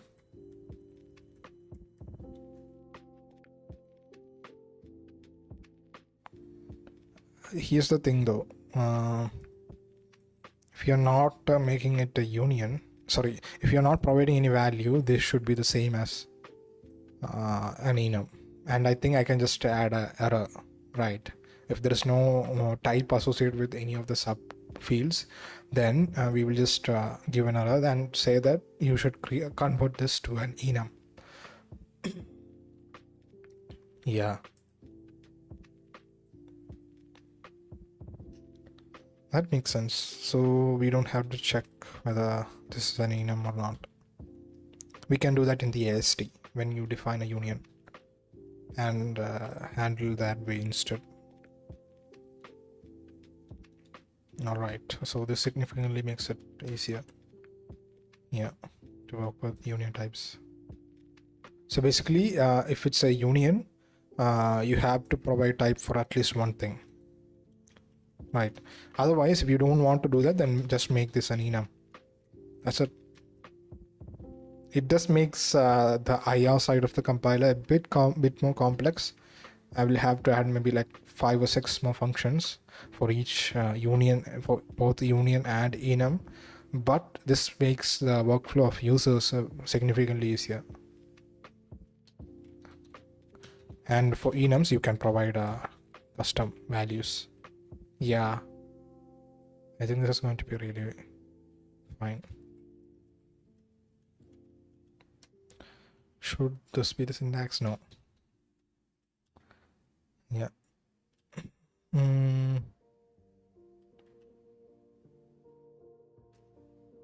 All right. So union and enum. Yeah, we can implement enums later. Oh wow! Oh, I just saw that. Instead of enum, the keyword should be choice, because that's how I meant. How should I say? That's how I wanted enums to be named. Like when I designed the language for the first time. So choice, value or hello, and A, B, C,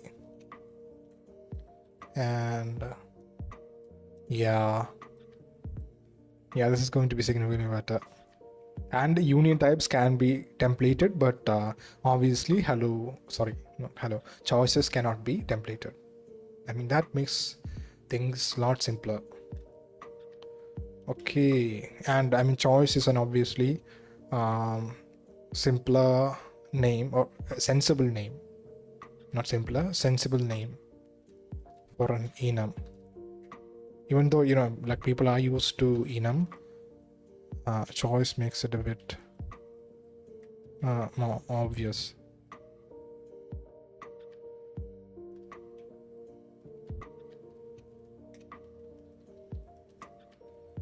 Okay. So if the keyword is choice, then we can also bring unions. Okay, I just split enums and unions, but now I'm thinking of joining it back. But yeah.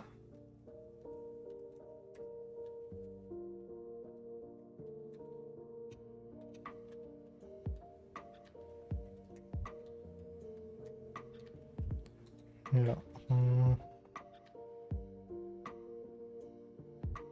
I64. Yeah.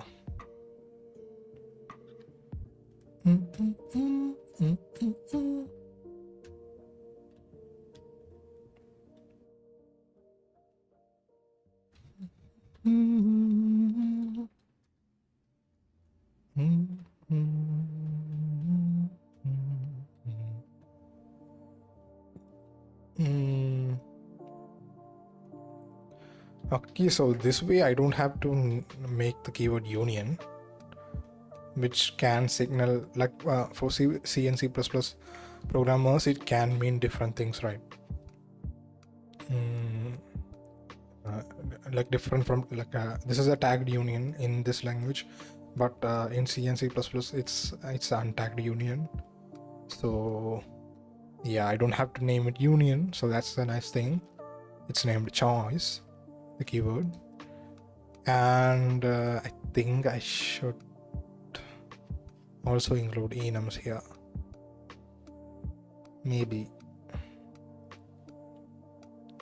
because choice is a nice union. Then there is choice B, C. So that's two more keywords. I think we already have like so many keywords. Just look at this, right? Yeah.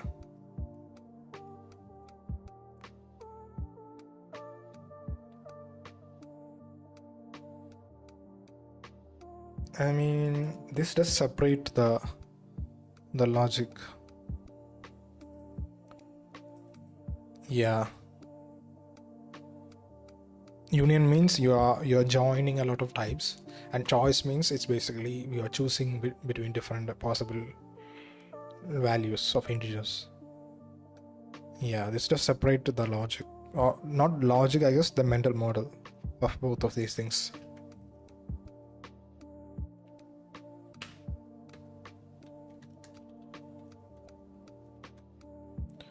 Okay, so let's go with that. Union and choice.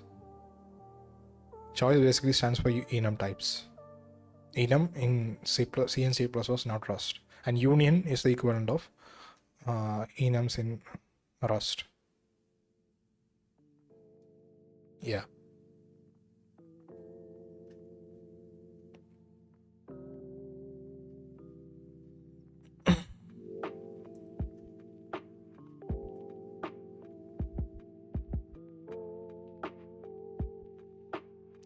So that's union types for you.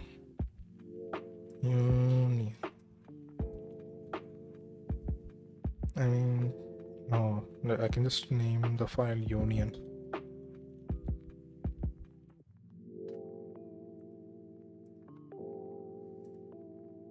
Yeah.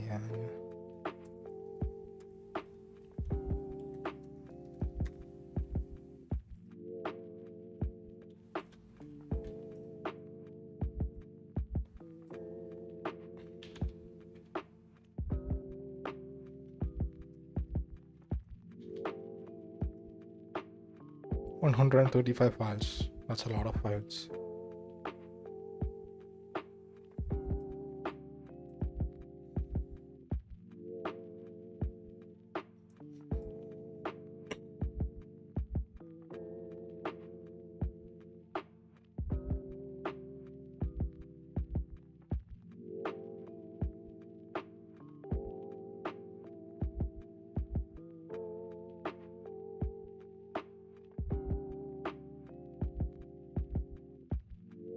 Okay, so that's done.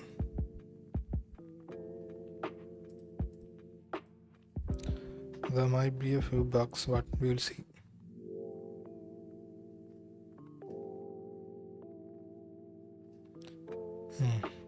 Yeah.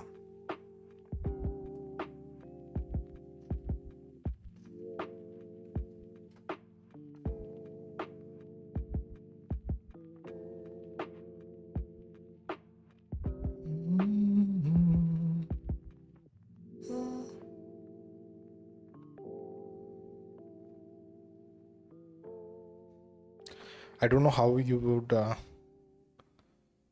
how I should handle like copy and move semantics for union types. But yeah, give me a break. I'll be back.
Yeah, I'm back, and I just had my lunch.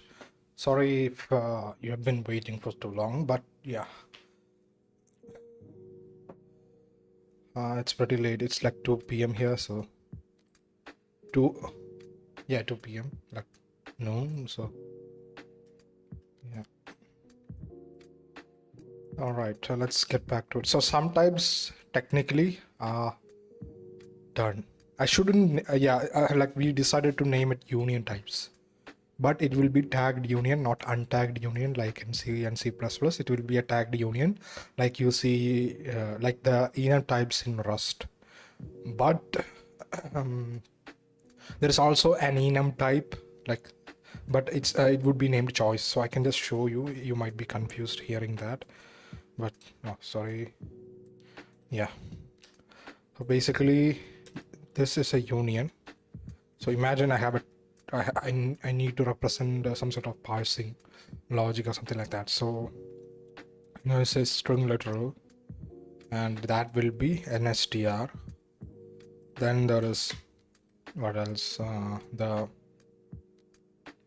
integer literal, you know, that will be I64.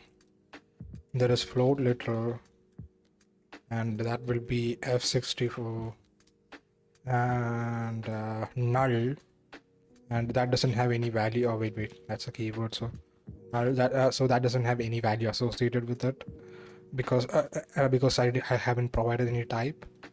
So basically, I can use. So imagine I'm creating a JSON parser. So JSON has string. So I can just integer. I don't need the literal part. Null. Then there is a list, right? And a list. That's actually. Oh wait. Technically, okay, yeah.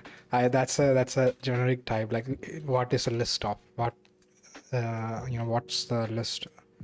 What type is the subtype of the list? Technically, it should be like this, but I don't think this is going to be supported as of now. Maybe. Or maybe, yeah, vec of any. I'm like planning to add a dynamic data type named any that can hold the type of any value, basically. But yeah. So, and besides that, what else? Null, list, integer, object, right? Another object. Wait. Oh, I'm doing it the wrong way. It's a token, right? So it's not yet the complete structure. So there is no list. There is bracket open. There is bracket close. And there is brace open. Brace basically means curly brace. And there is brace close, basically. So this is how it should be. Then there will be yeah, brace open, brace close. Then there is colon, right? And what else? Isn't that there's comma? That's it, I think. String. Yeah, that's it. So this is a token for a JSON. All the tokens that you can find in a JSON. I think this is all, but maybe I'm wrong.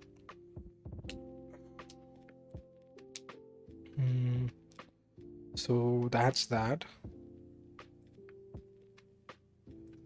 Yeah, and what else?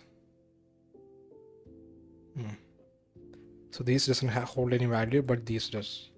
And technically, since it's a JSON, it should be number and number.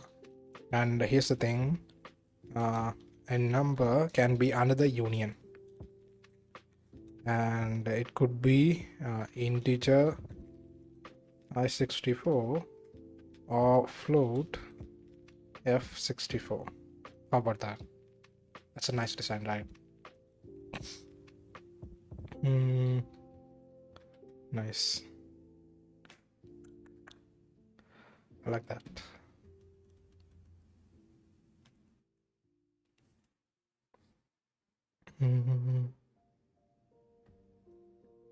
Okay.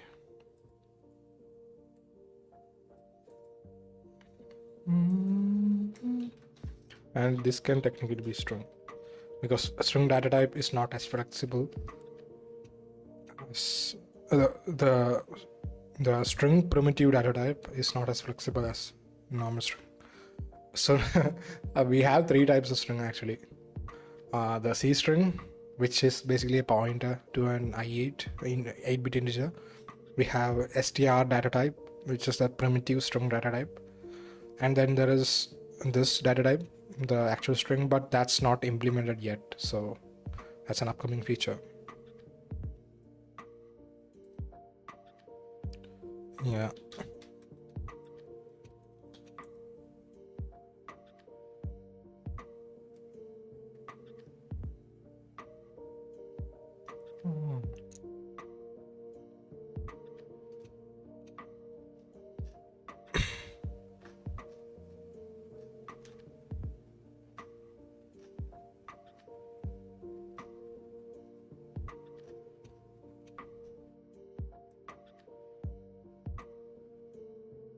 Yeah.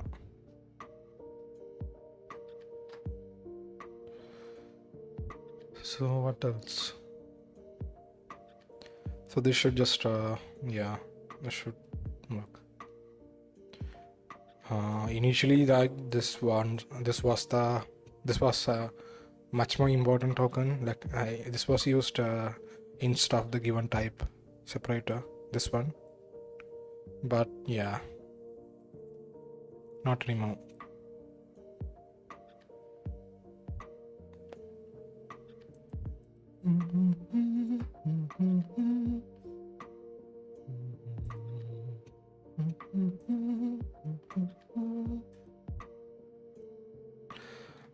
Can you have like pointer to a reference in C++? I don't know. Oh, what am I looking at? Oh, okay, forgot to bring up obvious. 2.5 hours, and I think like about half an hour of that is for the break.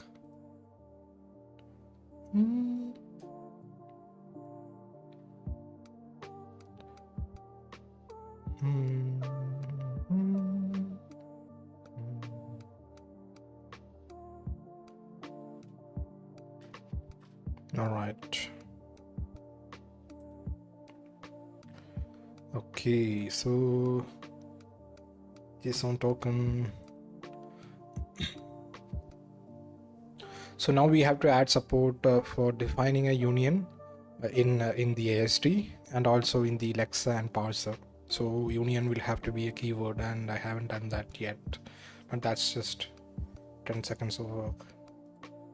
Basically, union of union, and then there is else if value equals union return token normal token type union this get position 5. Yeah, that's it on the Lexa side. On the parser end, we'll have to support template unions at one point, but for now we'll be doing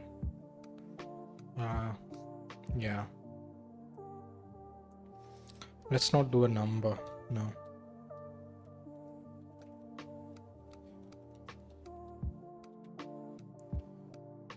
What else?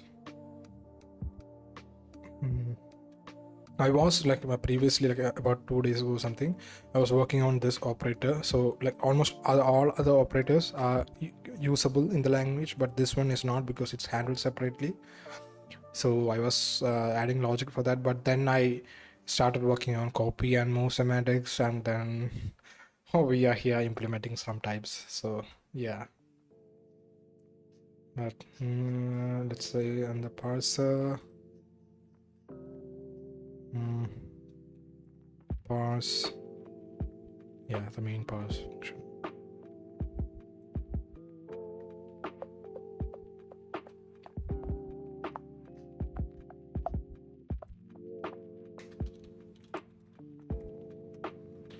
Union break. If is next, token type, identifier I,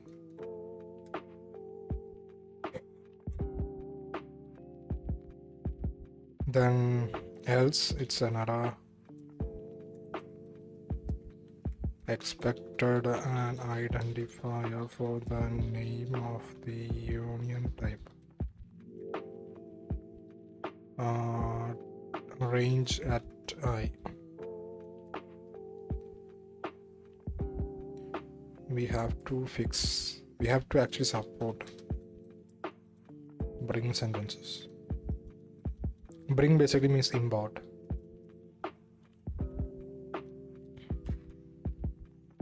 If is next, auto.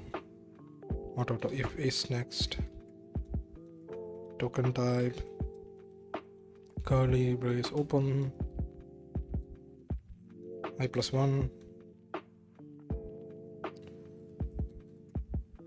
else, also another expected definition for the union type. Expected curly brace open to start the definition of the union type. Constitutes file range, range span I+1, because we already found the identifier at I+1.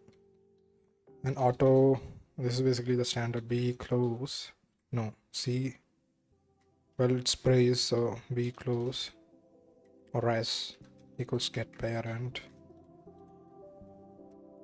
Token type, curly brace open, token type, curly brace close, I+1, no, I+2, false.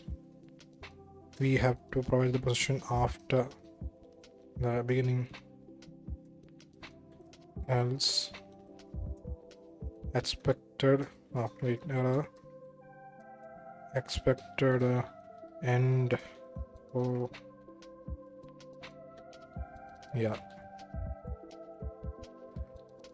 range at I+2.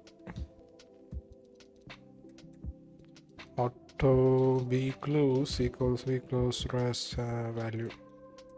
And within this we can parse the union contents.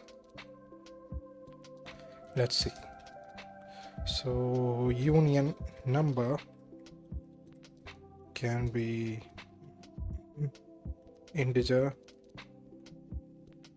int, I64, or float, F64. So first of all we want an identifier, right?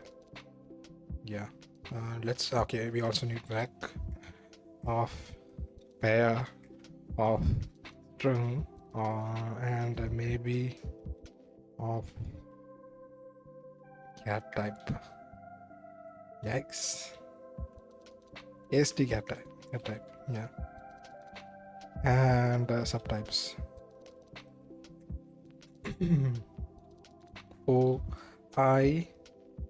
For auto j equals 0, j less than b close, j plus plus, not 0, it should be equal to curly brace, I+2. Where did we find curly brace open? I+2. +3 actually, because I+2 is where curly brace open is present. We want one token after that, I+3. If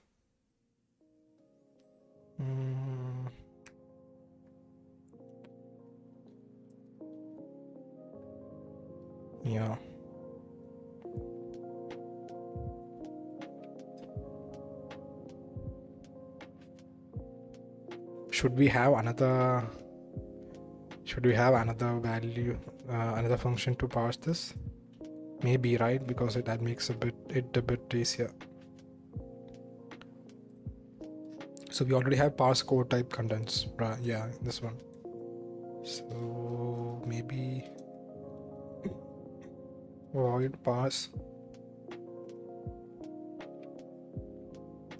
Wait. So this function doesn't actually have to return anything. It can be void. Yeah, because we are already passing the result, the pointer for the result of union. Yeah, parser context. We need the parser context not now, but in the future when we have templated unions. The size up to, that's a no. We also have to provide a rec of pair, not by value but by reference. Strong. And maybe cat type, and we'll provide a mutable reference for it.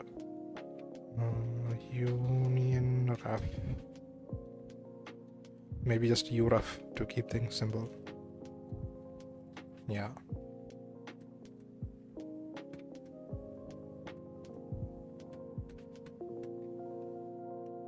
and this should give an error. Where is the error? Parse code type. Yeah.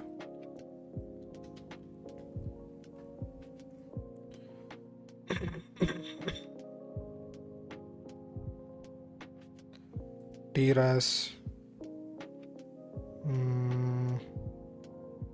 Okay. Okay. We are passing after. Okay.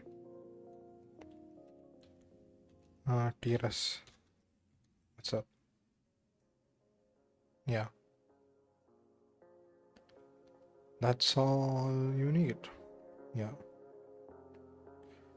Then what else?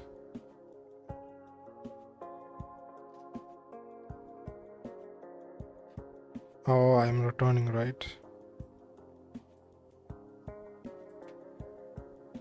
Alt Q. Passcode type. Oh, void star. Okay. And I shouldn't return anything. Yeah.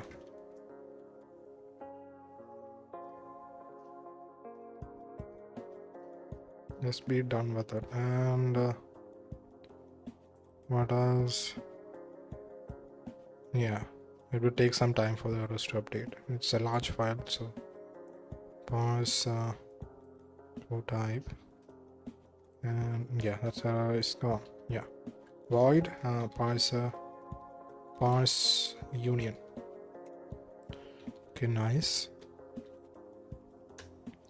For auto I equals from +1, I less than up to I plus, and auto reference token equals tokens at I. Yeah, switch token dot type, and case identifier token type. Oh wait, before that I will have to do using Lexa token type. Yeah, case token type identifier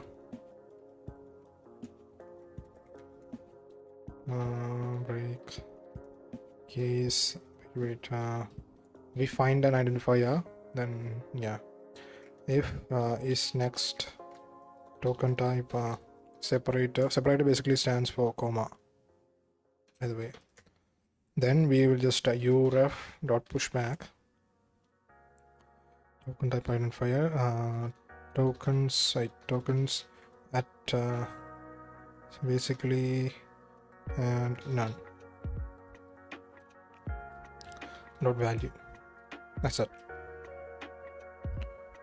Actually, let's do pair.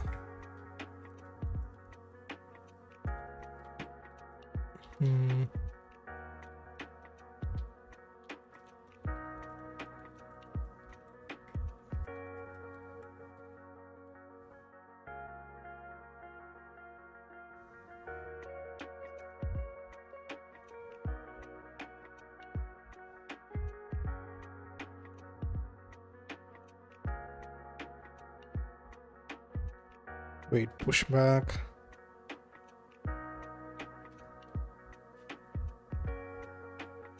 Vector, right? And we have to push back.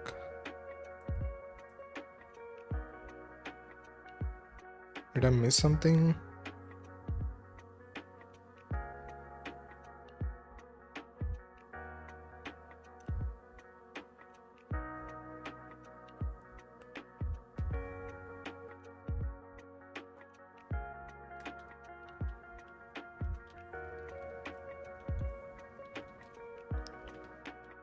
Yeah,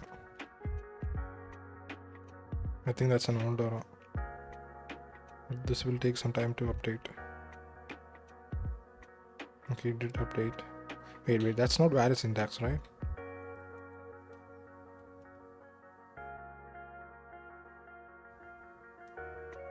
Optional. Okay. Value type. Let's see. Auto there equals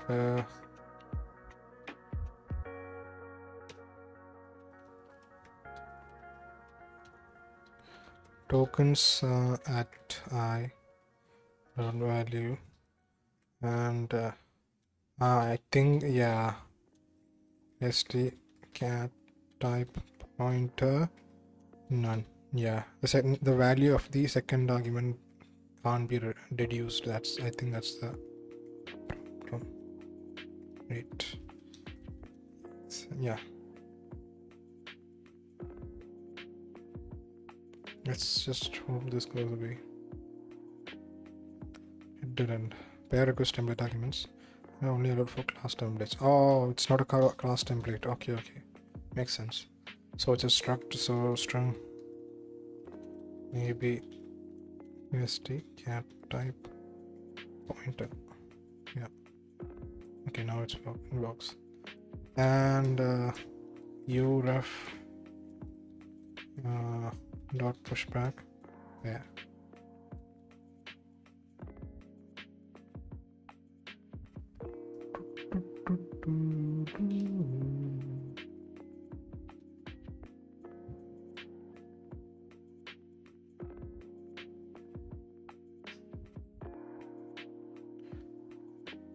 Pair of something.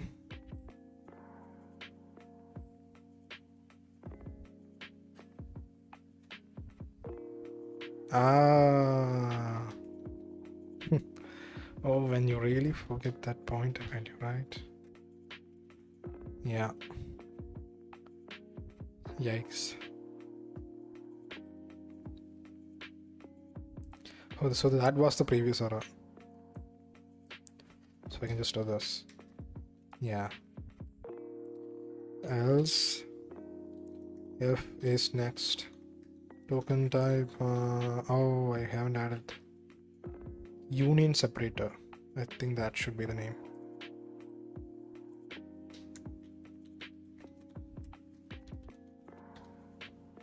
Let's see. Union separator. I.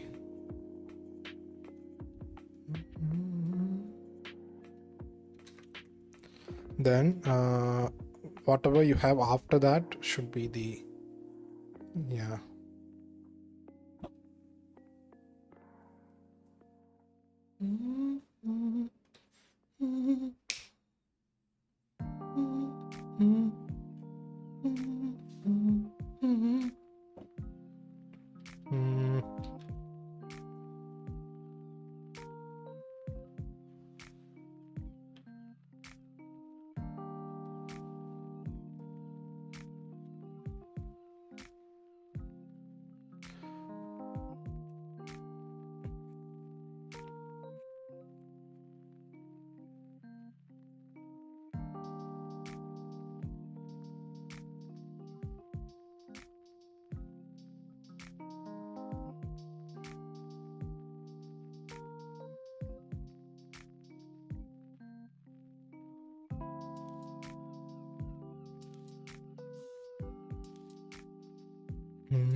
auto type,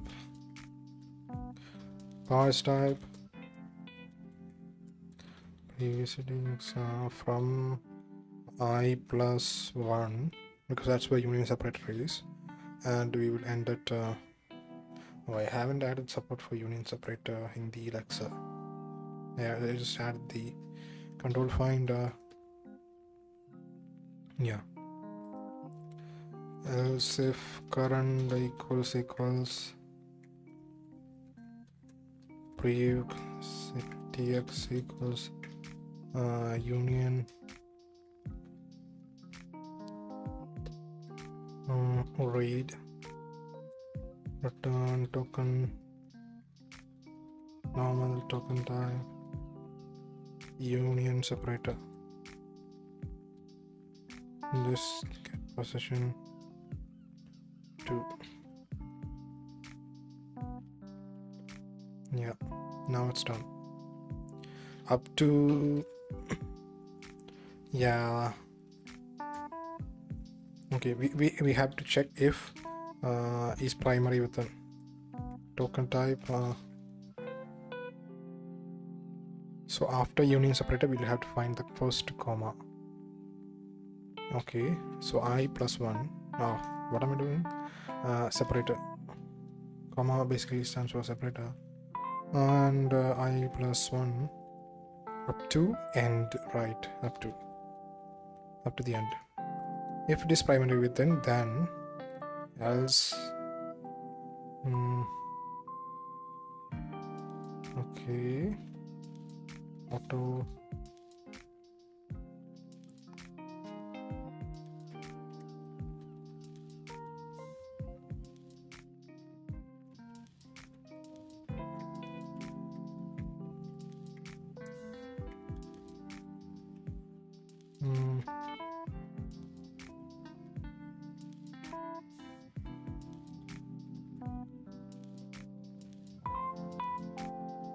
if it is primary within, then first primary position token type separator from I plus 1, right?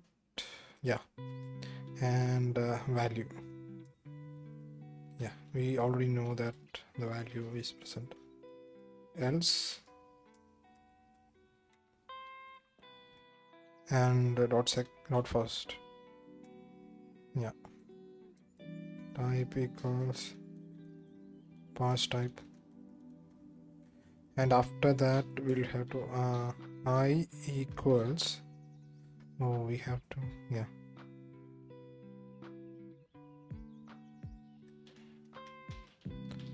okay, sep pause auto equals, yeah, I equals sep pause, okay, sep pause, parse type previous context I plus 1 and no up to, first I equals up to, done, the parsing's done.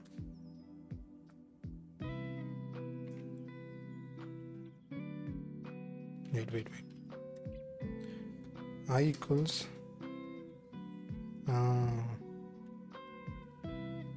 yeah, we'll have to check for errors, right? So none. Type res.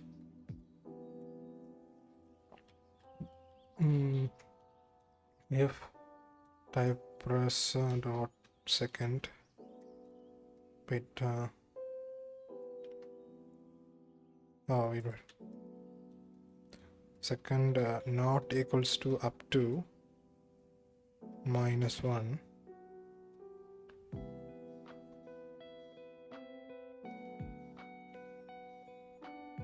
no, I equals type res dot second, and then we will handle whatever we are encountering next. Okay, wait, if is next, token type separator, then I plus, yeah,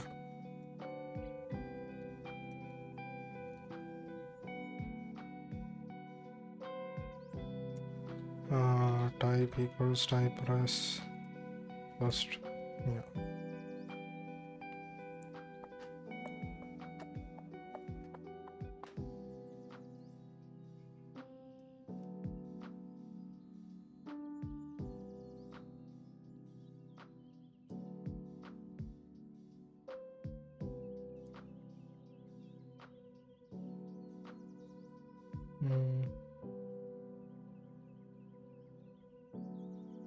Yeah. Let's look at OBS. 3 hours, nice.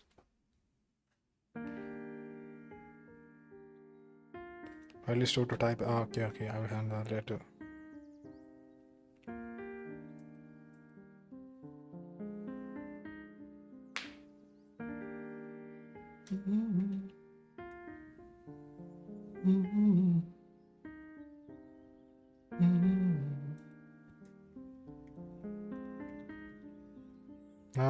Wait. We can do the same check. Yeah, here.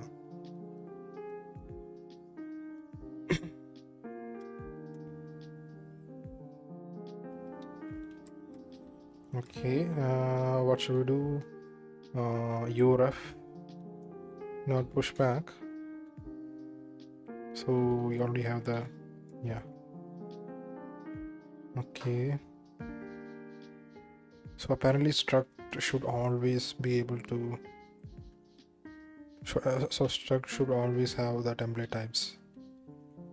And here we will actually provide the value. What does the value?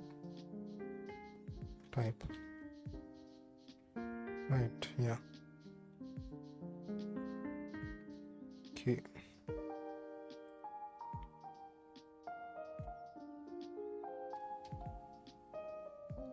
Else invalid token found in union type definition. Okay, and range at I think so.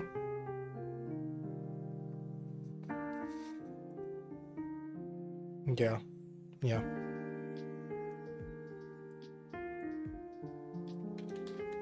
Identifier unit definition. Yeah, that's better. And that's it, right? So if there is a comma, we already skip it, and then we look for the identifier. Yeah, that's it.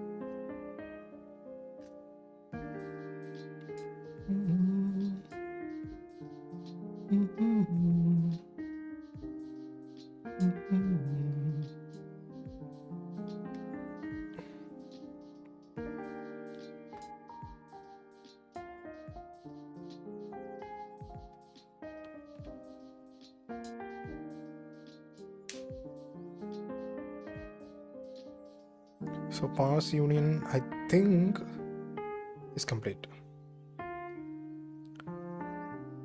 From +1 uref, all those things. Yeah, parse and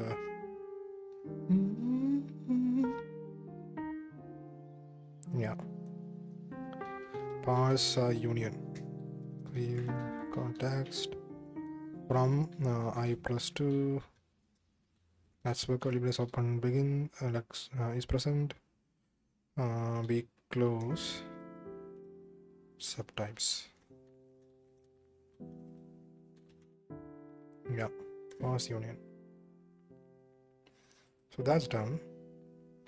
I equals be close break. Technically I don't have to break here. Yeah, I'm already breaking here, and these are all errors, so we won't continue execution after this. So yeah. And what am I creating, by the way? Oh, wait, I haven't. Some random value. I haven't added the representation in the AST. It's a normal AST member, not an expression, not a sentence, and not a type. Yeah, it's not a type yet, right? It's a definition of a type. So, oh wait, I am creating a folder. New file, define union type dot hpp hash langdev cat st define union type hash define cat ast define. I could have just copied and pasted it, and also hpp.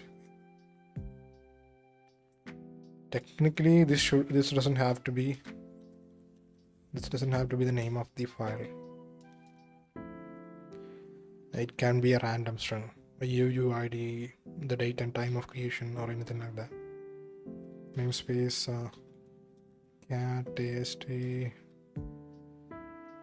yeah, class define union type,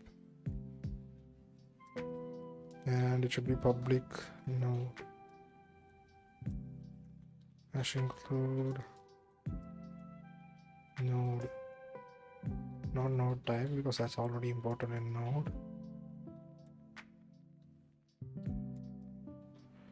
Public user IR value emit IR context ctx.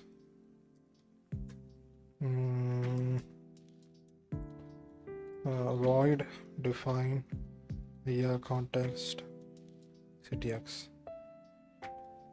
Right. Void define type IR context ctx, and this should be final. Should also be final. This yeah,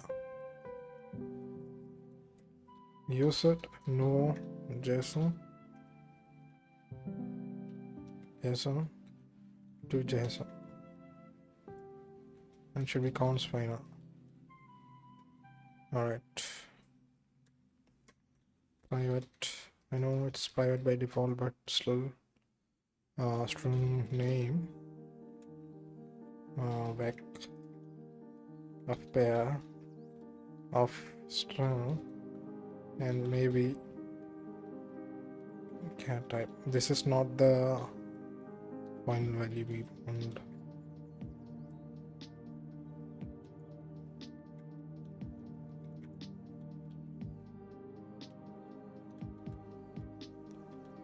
Yeah.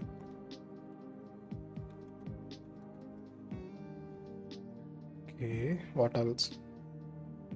Module. No. Bool is packed. For now, let's keep it false.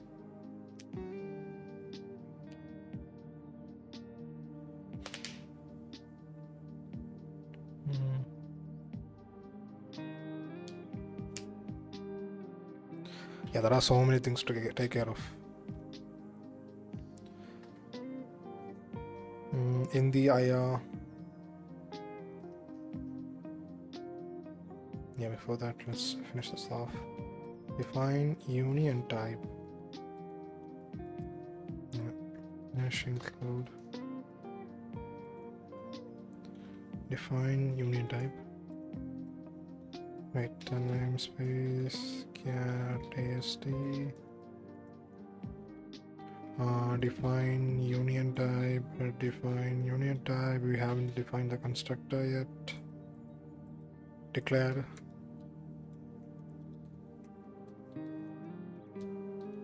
String name back of pair of maybe cat type subtypes is packed equal to false. We can remove this.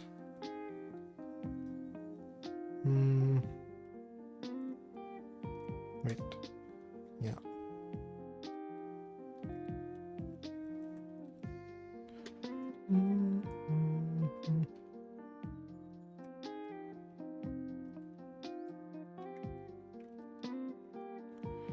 name. I know you don't have to do this. C++ automatically detects it, but yeah, I don't want that. Okay, is packed.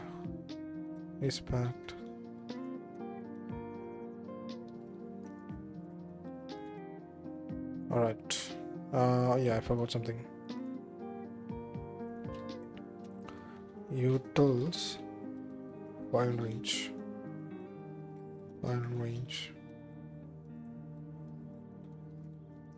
File.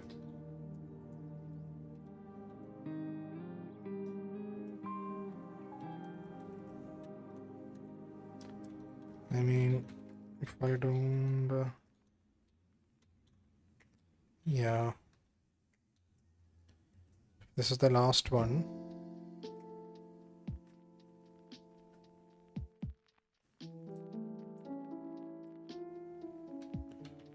Okay, why not?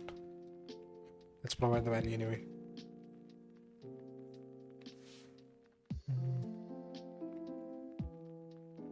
And we can move this.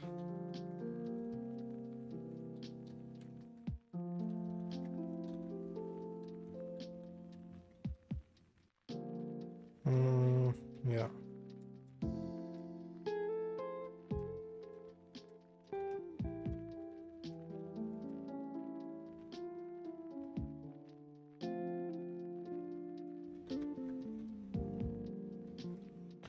Define your value.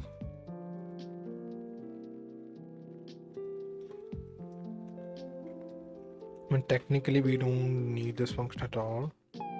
At least I think so. Yeah. If we are doing templates, then yes, we don't need that.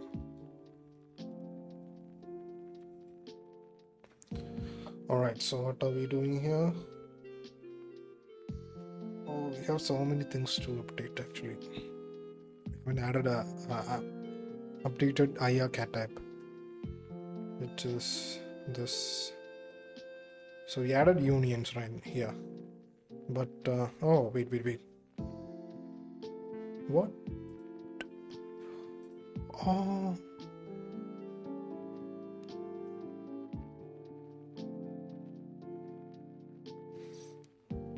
Let's just hope I didn't write any logic.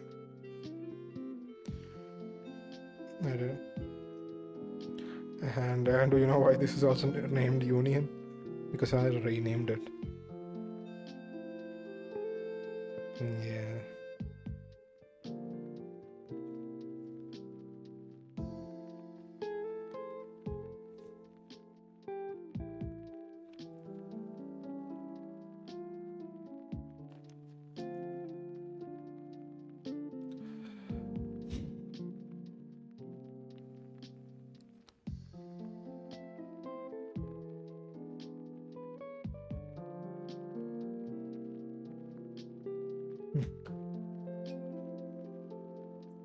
I think,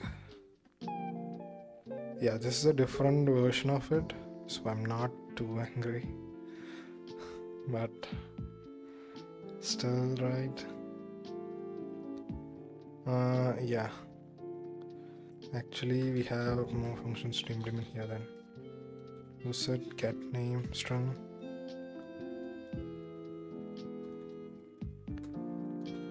Yes, it's strong. That was an old implementation, and there you don't have names for the subtypes, so it's basically and then there would be implicit passing of values. I think so. Maybe it's nice that that's not the case anymore.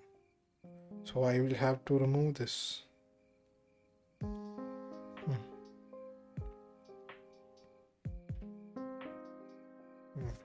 We already have some type.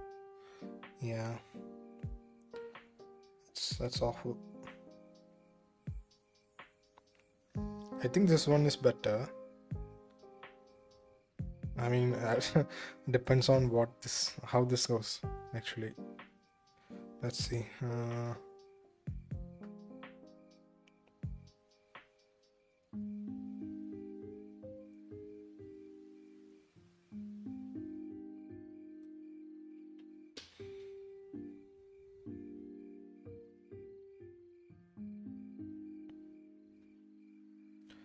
Let's copy this and comment it out here. It's a potential solution, but for that, data layout has to be data layout has to be set, and I don't know how to set that.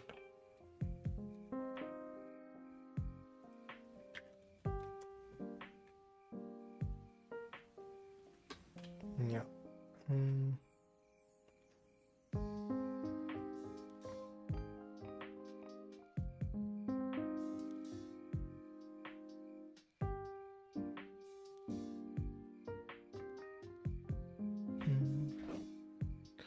3 hours, nice.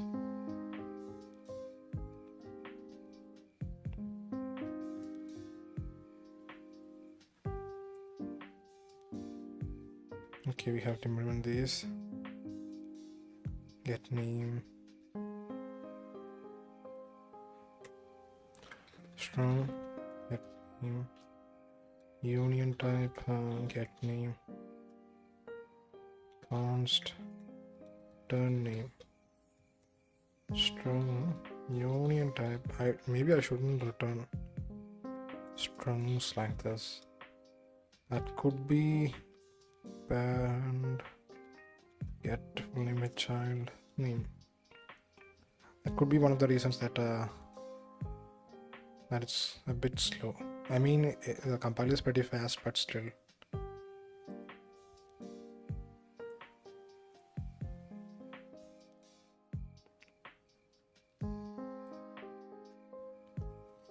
Get full name. I think we don't. Yeah, it's some things are old. The logic. At subtype at index. So I think the difference here is that this is the old. Let me just reset this file. Yeah, and yeah. So the difference here is that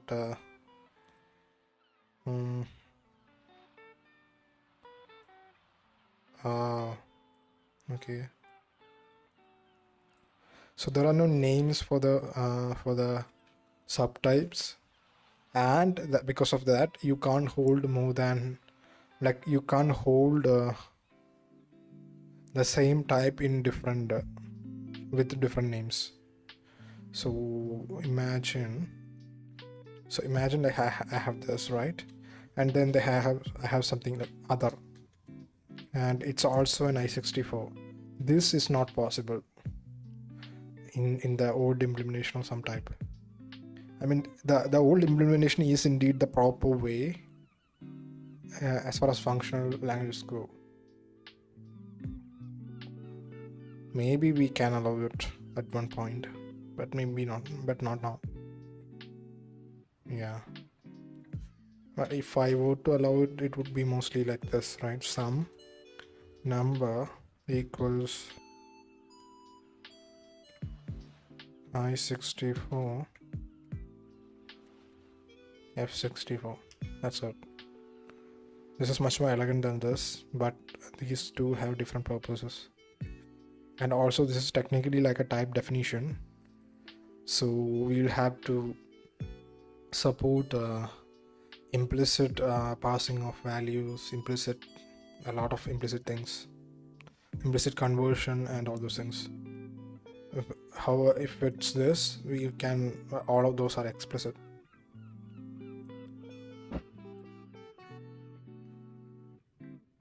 Okay.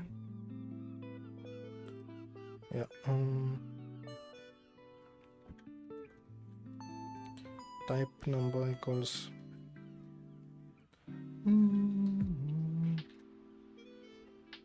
okay, apparently this is fine. It shouldn't be, but apparently it is. Yeah. Let's see. Define union type, define union type. Yeah.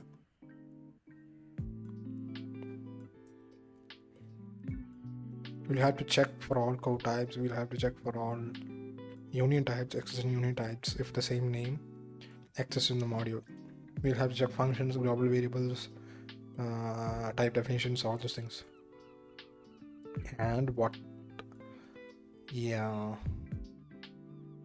we have to update the logic in so many areas.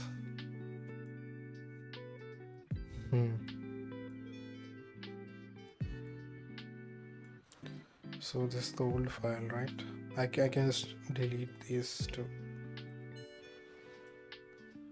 So since there is no name, that's why I have added this function, is compatible. It automatically checks if the provider type is compatible with this type. And yeah.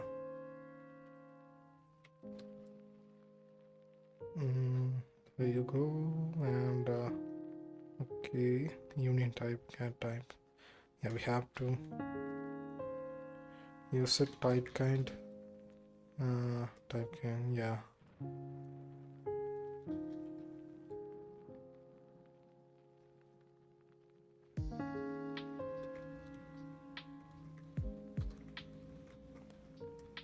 Type kind. Some type, and I should rename this to union type. Yeah.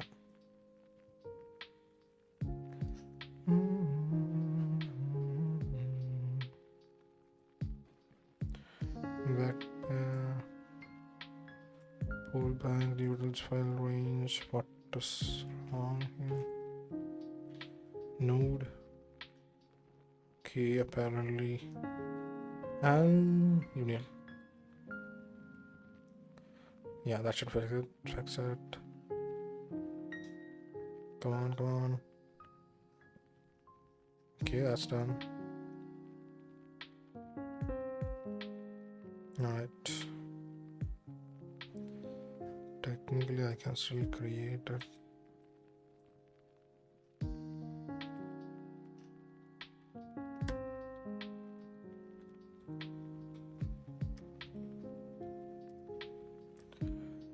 Define union type.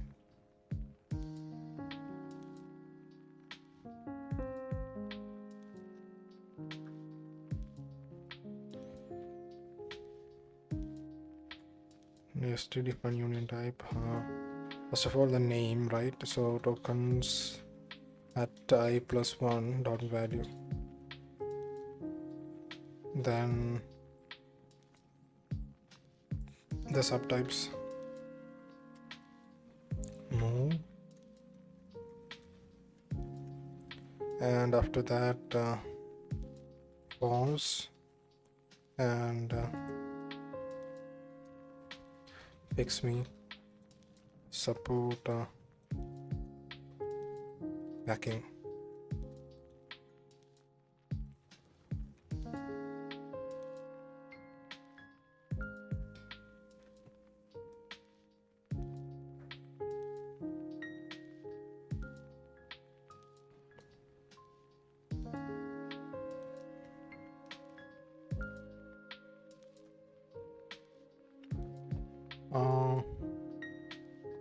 Okay, give me a second.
Okay.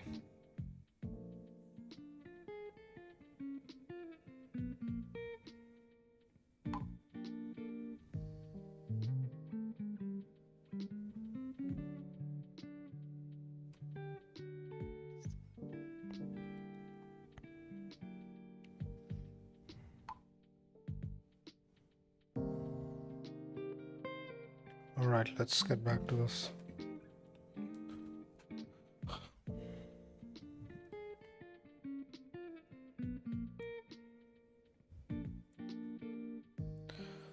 Define, right? So range span I and B close. Yeah.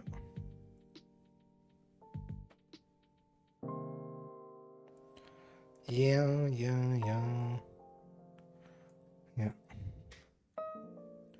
Use it node type.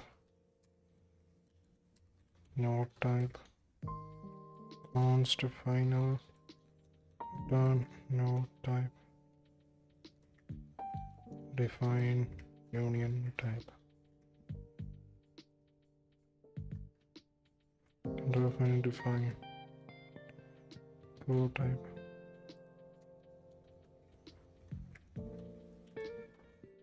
Why not?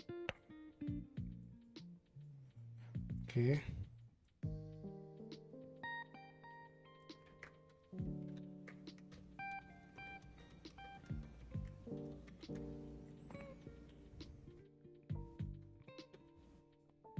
Yeah, that's done. So we are now creating it, but however we have so many other things to take care of.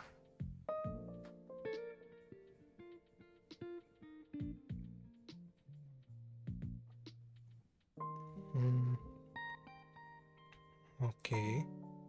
And I think it might segfault when we do the IR generation for define union type.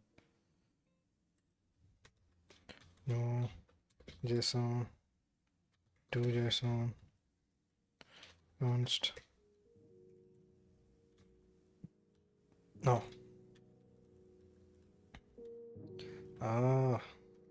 Define union type.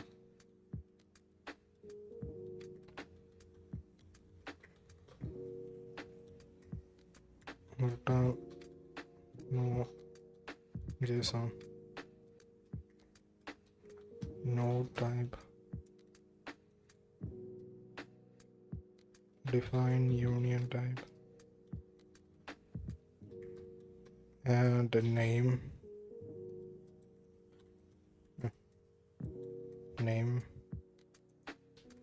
Subtypes. Subtype JSON. Back of JSON value. No subtypes. JSON for auto pointer sub, not pointer. Auto sub. Const auto sub in subtypes. Subtypes JSON dot pushback. No JSON.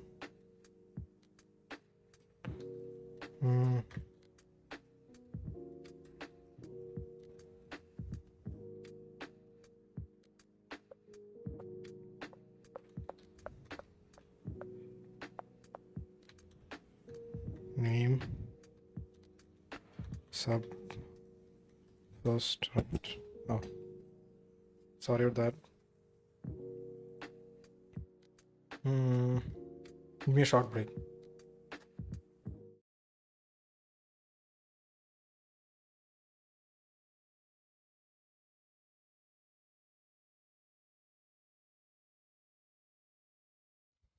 Yeah.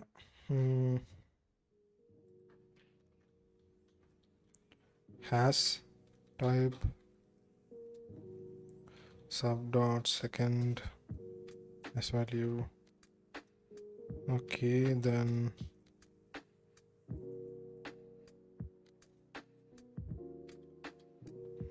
what else?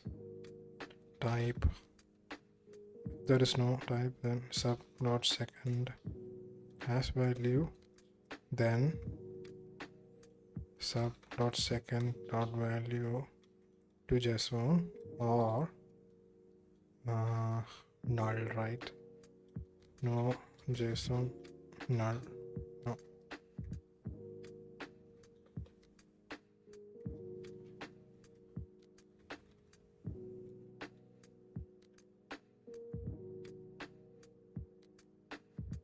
Wait, how do you create? Oh wait, it's JSON value, right?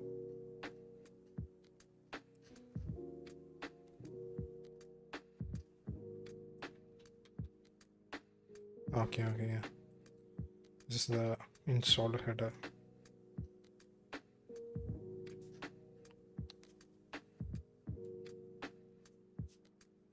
Yeah. Writing this library was not fun. The Nemo.json library. Yeah, this is the null value, I think.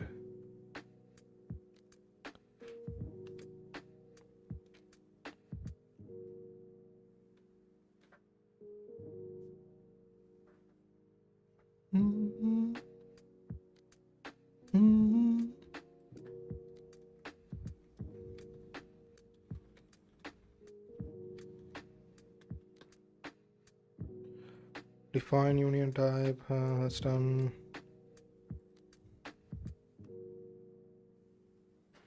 What else? 3.5 hours, nice. Not a single viewer. That's really satisfying.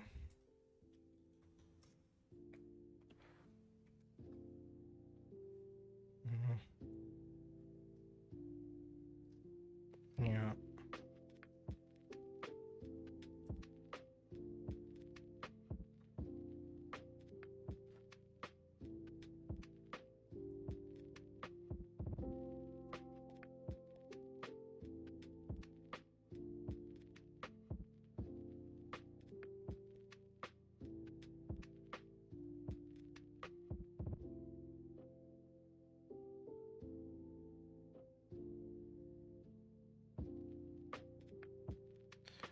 Yeah.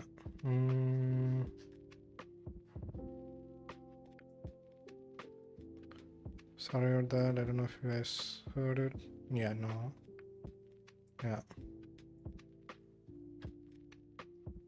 Okay, define type. And here we haven't added support for templates yet. So here we define type by, oh, it's create type.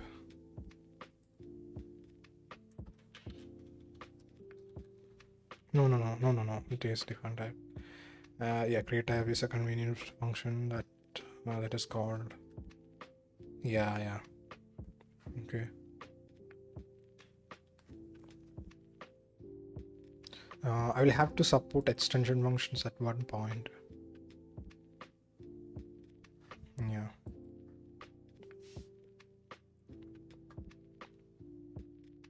Let's see. Yeah. So here I have to add like a entire different set of functions. So there is template. Yeah, I'll have to add 4 extra fields. 2 right now and 2 after I add template union types.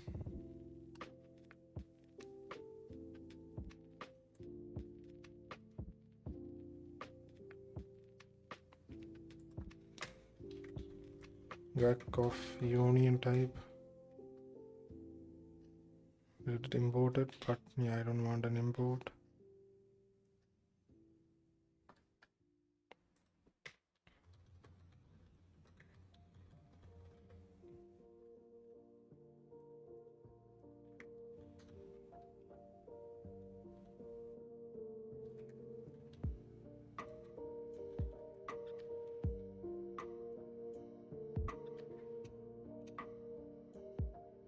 I mean, are they bringing it here? Okay, apparently, yeah. Alright then. then why not?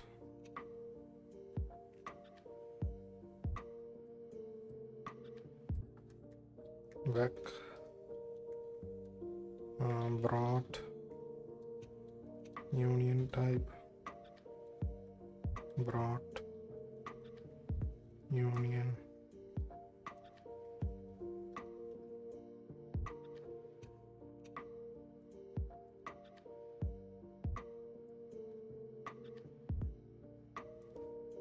Yeah. And when you create a union type, it should add itself to the module. Hash include.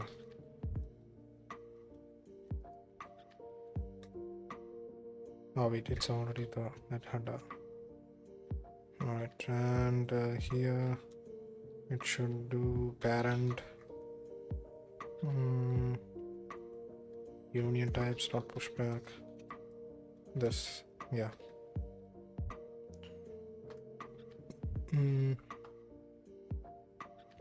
I think code type already does that. Yeah, if mod, I mean there always will be a mod, but I guess we can check.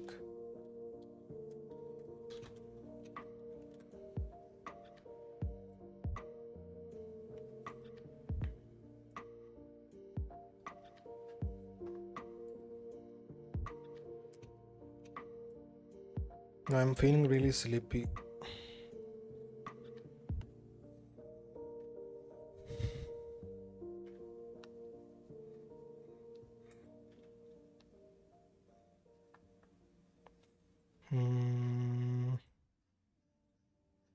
Okay, so box as a template functions code type, right? So the same set has to be repeated for union type. And thus the change will be union type is brought union type is accessible union type and get union type, and this should be union type.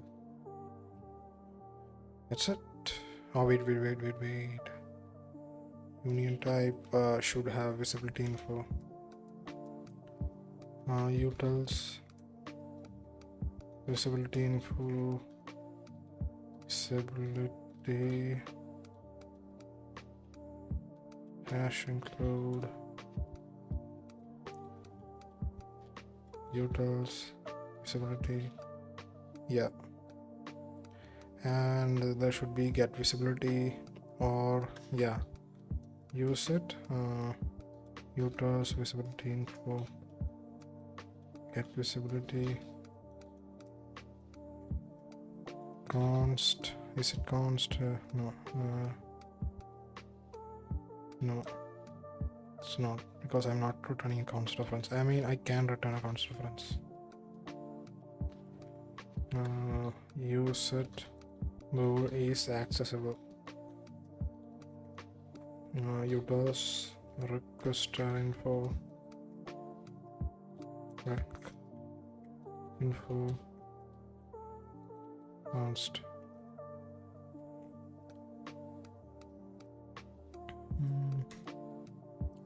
You also have to implement a union type to string, but that's very simple. Return name, no, full name, right? No.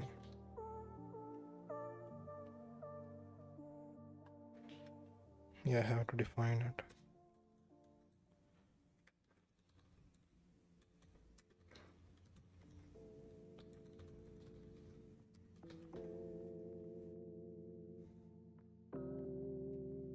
Technically, toString and get full name are redundant.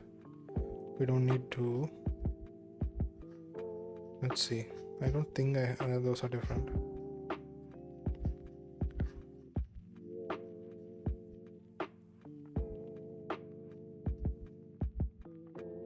ToString, yeah, it's the same thing.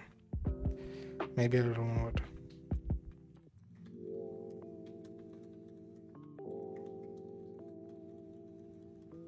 Okay, okay. I think why we have, yeah. So toString is there for like all cat type. However, get full name is there only for union and core types. So and type definitions, I think. Yeah. Like whatever you can define inside a module, those have get full name. Yeah.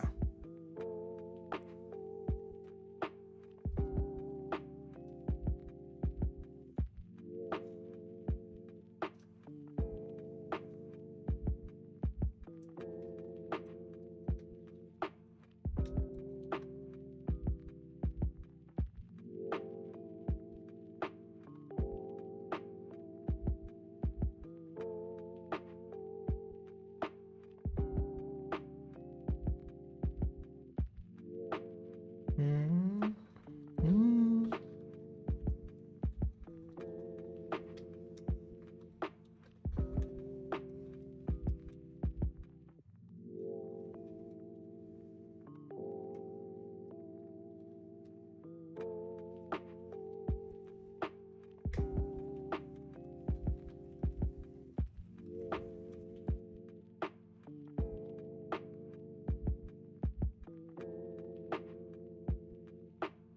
Did I implement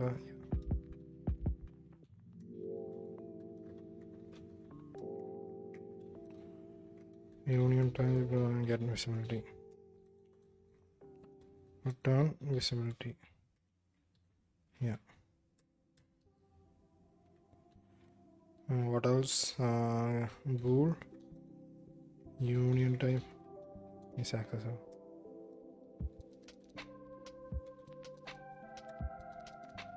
Return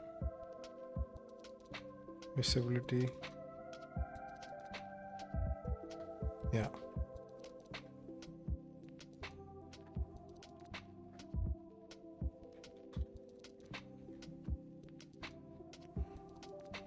Mm.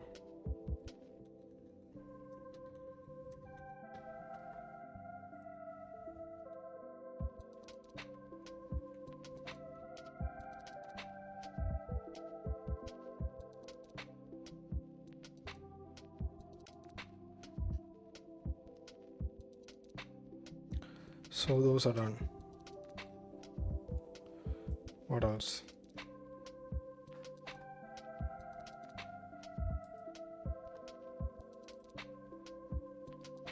Yeah.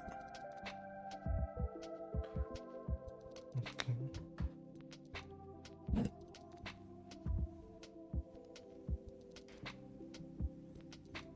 Yeah. So get union. Yeah.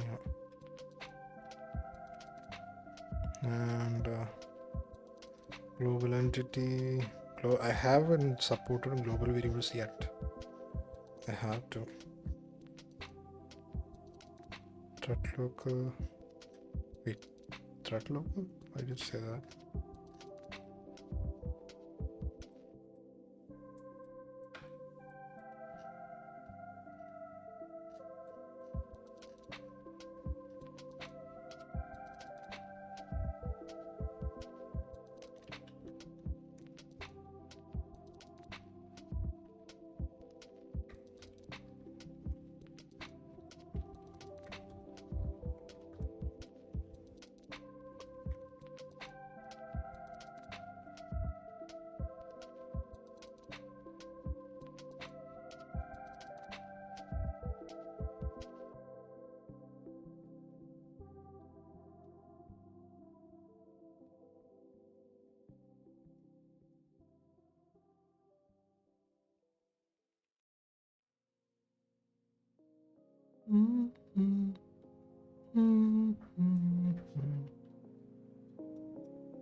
Actually, I can call this directly.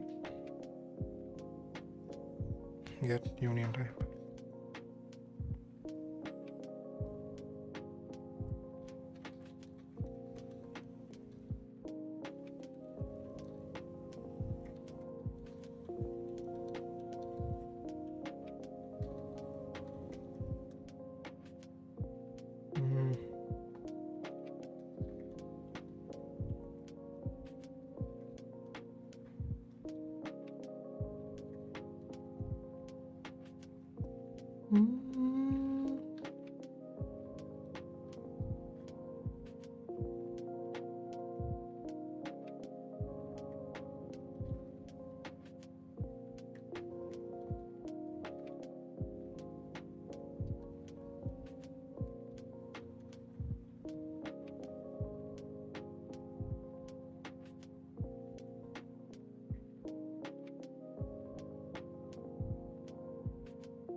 Yeah.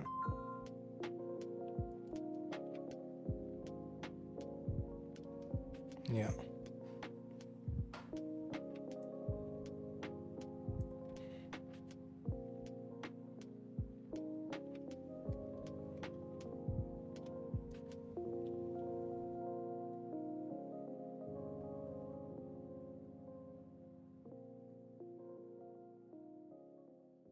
Okay.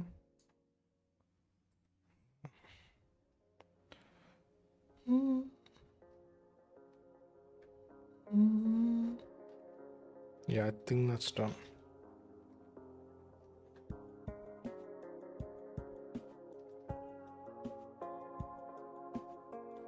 Yeah, that's an older row.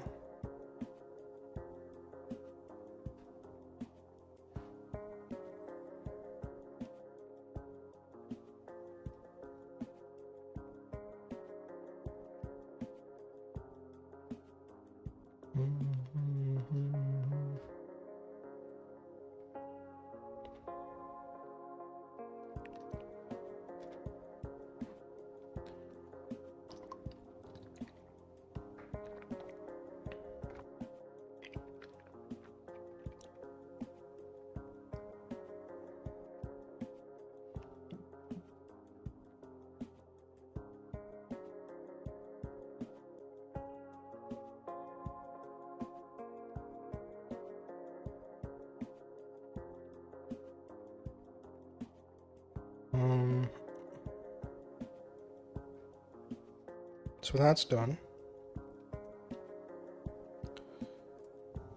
Because like the system is modular, so you don't have to do a lot of things to get a new system running. Mod union has union type name.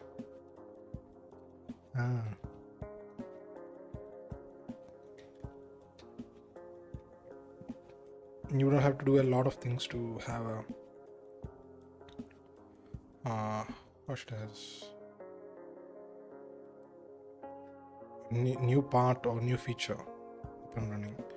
Has template code type, has code type, has type dev, has. I mean, I can just copy paste this. Has union type, right? Yeah. And as the name of existing union type in this course, in this scope. This code type, check code base. So we added check here. However, there are so many similar checks in across the entire code base. So yeah.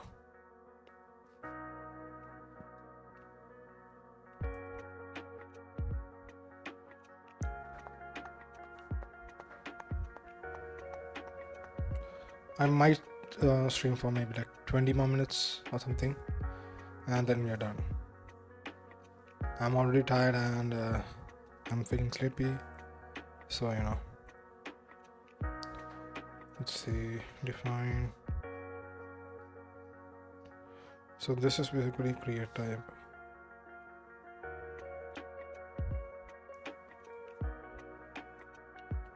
Didn't we update this? No.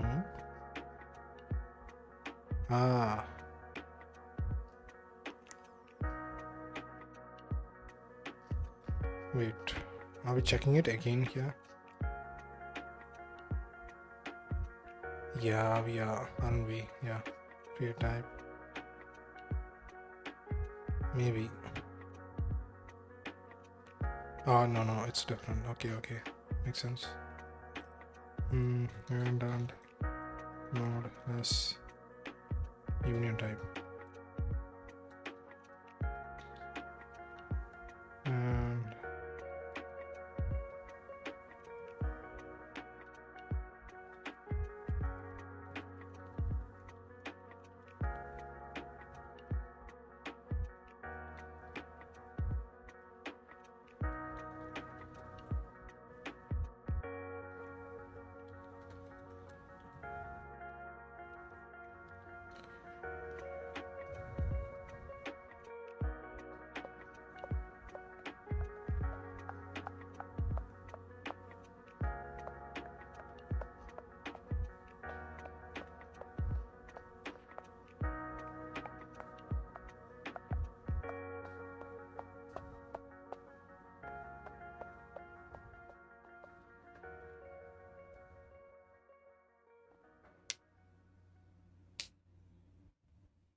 And let's do, which one was I using previously? No, forgot. Monodark, yeah. Nice. I forgot to change this back. Should have done that. I think that's why I'm feeling sleepy, because yeah, the previous one was bright.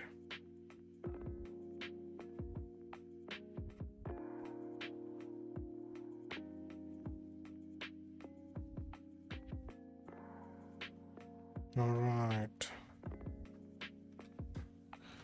Auto mod equals cdx get mod.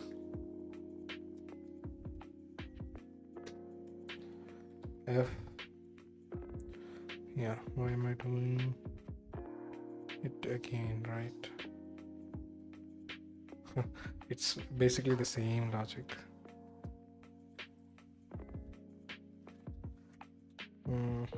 Yeah, that's the difference, right? Yeah. Bool is template. Should we, let's see, should we have, no, not right now, right? Maybe we should. Let's have the field anyway.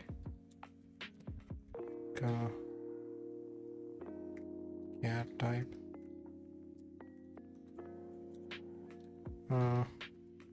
Templates. And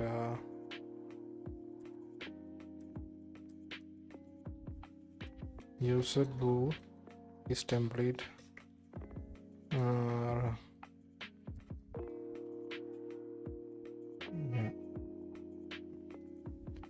Spam call. Okay. Union has template, is template. Const return templates outside, not empty. Right. Const create type. Yeah, I think I should also do that. Let's see. Template union type. This is not present right now, but we should be able to when we do template union types. I think it's better if we already do the create type. So it doesn't return anything, I think. Void create type.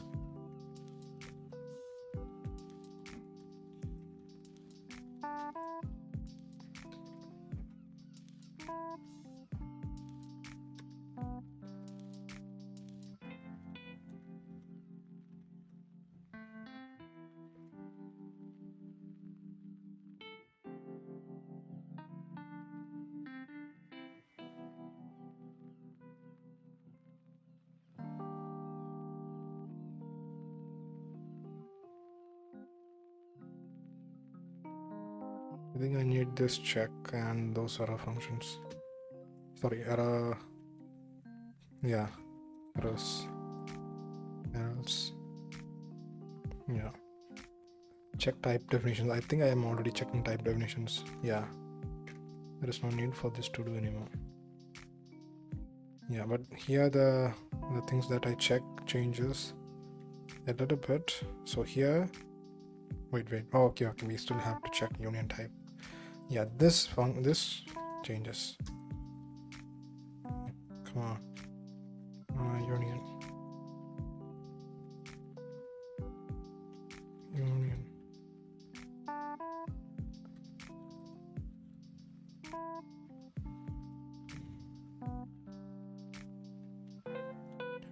Yeah. This union.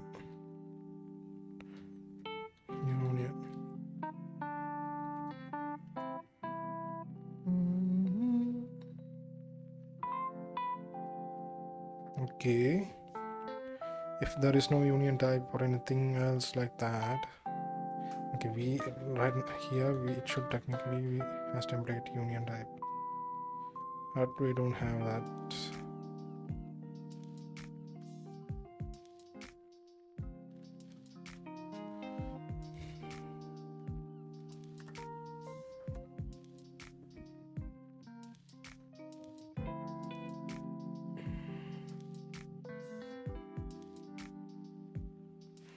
What should we do here right now? Let's see.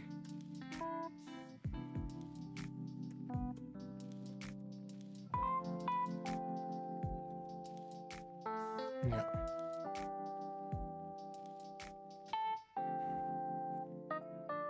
That's a weird way. Yeah. And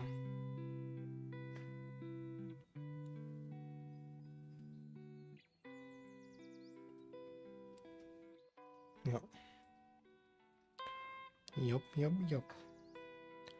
And what does this do? It creates the code type, I know that. I'll have to support extension functions at some point. That's going to be a mess.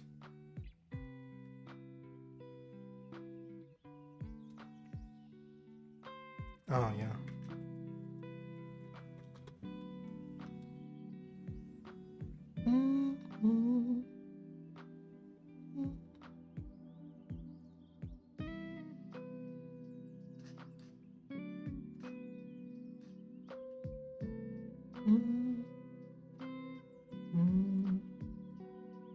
Oh. Okay.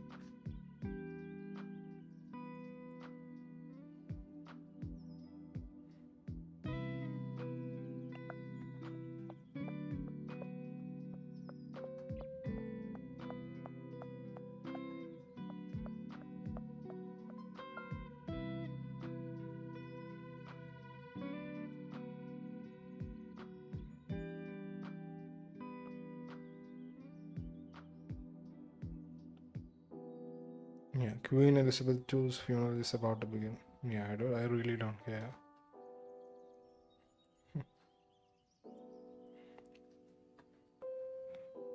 Give back the Kohinoor diamond to us. Then I will care.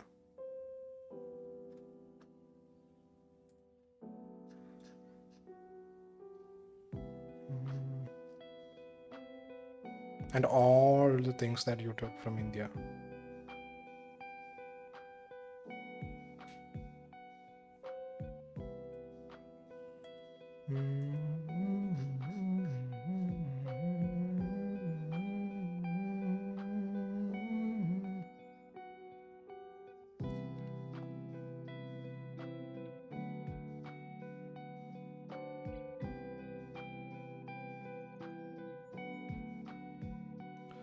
What else? So we'll have to do the logic for creating the type, right? So how does type lesson? Yeah, it creates it first. Then yeah, and then Yeah, we don't have any of these functions to take care of, so great.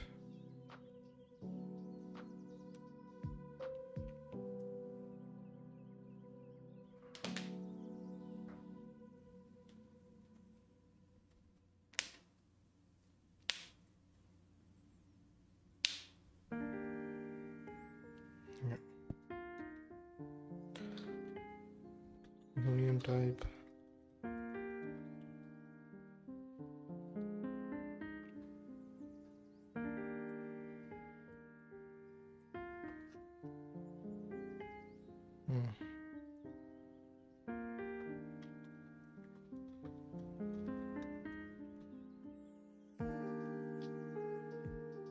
And I don't think we have to store union type anymore.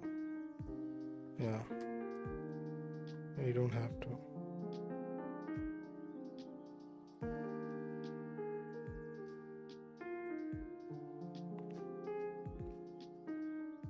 So the name,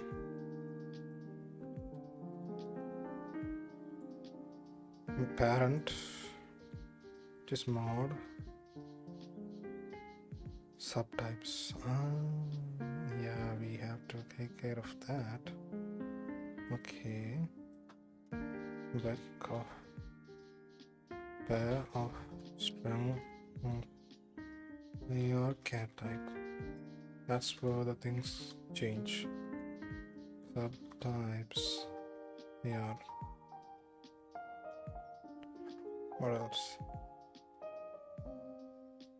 Okay, CTX, LLCTX. Inspect. Okay, CTX, get visibility info, and yeah, we have to do something else. Shouldn't we? Utils. Visibility kind. Visibility. And we also have to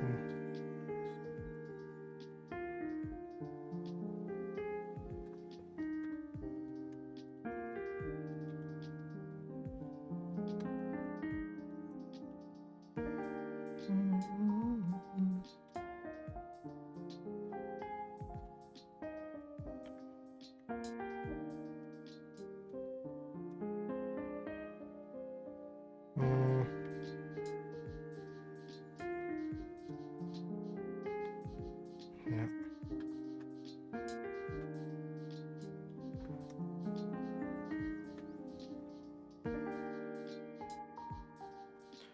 Oh, wait, why?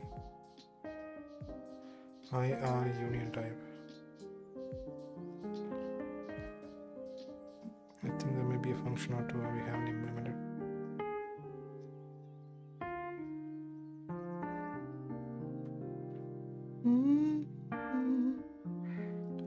Is enum type? We don't want that. Control find. Yeah. What else? What else? Ispact. Is Ispact implemented? It is. Get tag with its subtype with name. Get full name. Get full name and name. Right? Yeah, both are implemented. Yeah, subtype with name. Get full name. Get subtype with name. Yeah. Get subtype count. Get parent. Is packed. Get tag with is accessible. It is get visibility to string and type kind. Are those? Yeah, they are also done. Then why? Maybe. Yeah, okay. File range. Wait. Does it need file range? No. No. Okay. Yeah, we have to take care of this. I know that. Why is it abstract type? Tag width and visibility. We are indeed accepting visibility. Enum No, that should be false. I mean, we don't even need that anymore. Right. Yeah.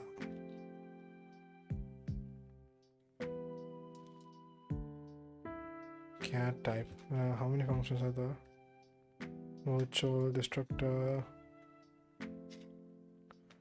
Get name type. Get name type. Yeah. To JSON. Ah. Okay. Actually, we don't need this function anymore.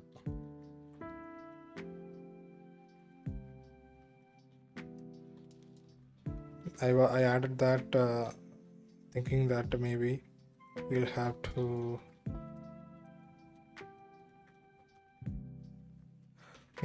convert IR to JSON and back. And the problem is that for that to happen, I will have to literally convert all possible instructions in the LLVM IR to its equivalent representation in the cat IR. And I mean, that's just nuts.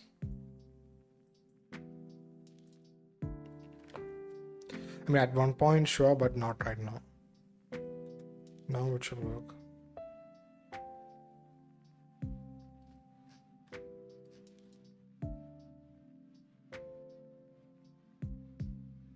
No matching constructor. Okay, okay.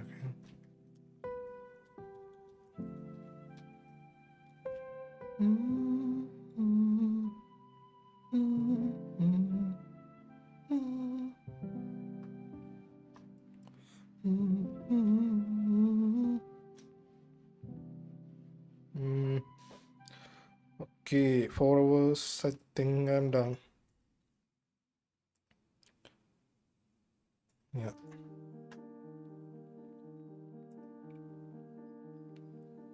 Alright then. Thanks for watching, and I'm really tired, so I would go for more, and I do have time.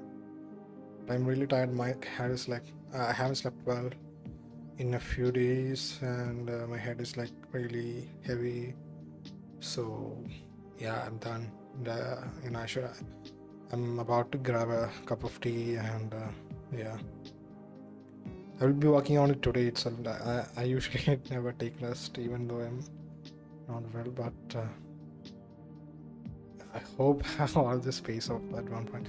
I really want to work on this project and not on any other project and any other things like that. So I hope at one point the language gets enough public funding, and yeah, that would be a really nice thing to have. But yeah, thank you for watching. And glad that you tuned in, and I will see you next time. We'll be working on it. I'll be finishing up union types, and that's it. See you later. Yeah.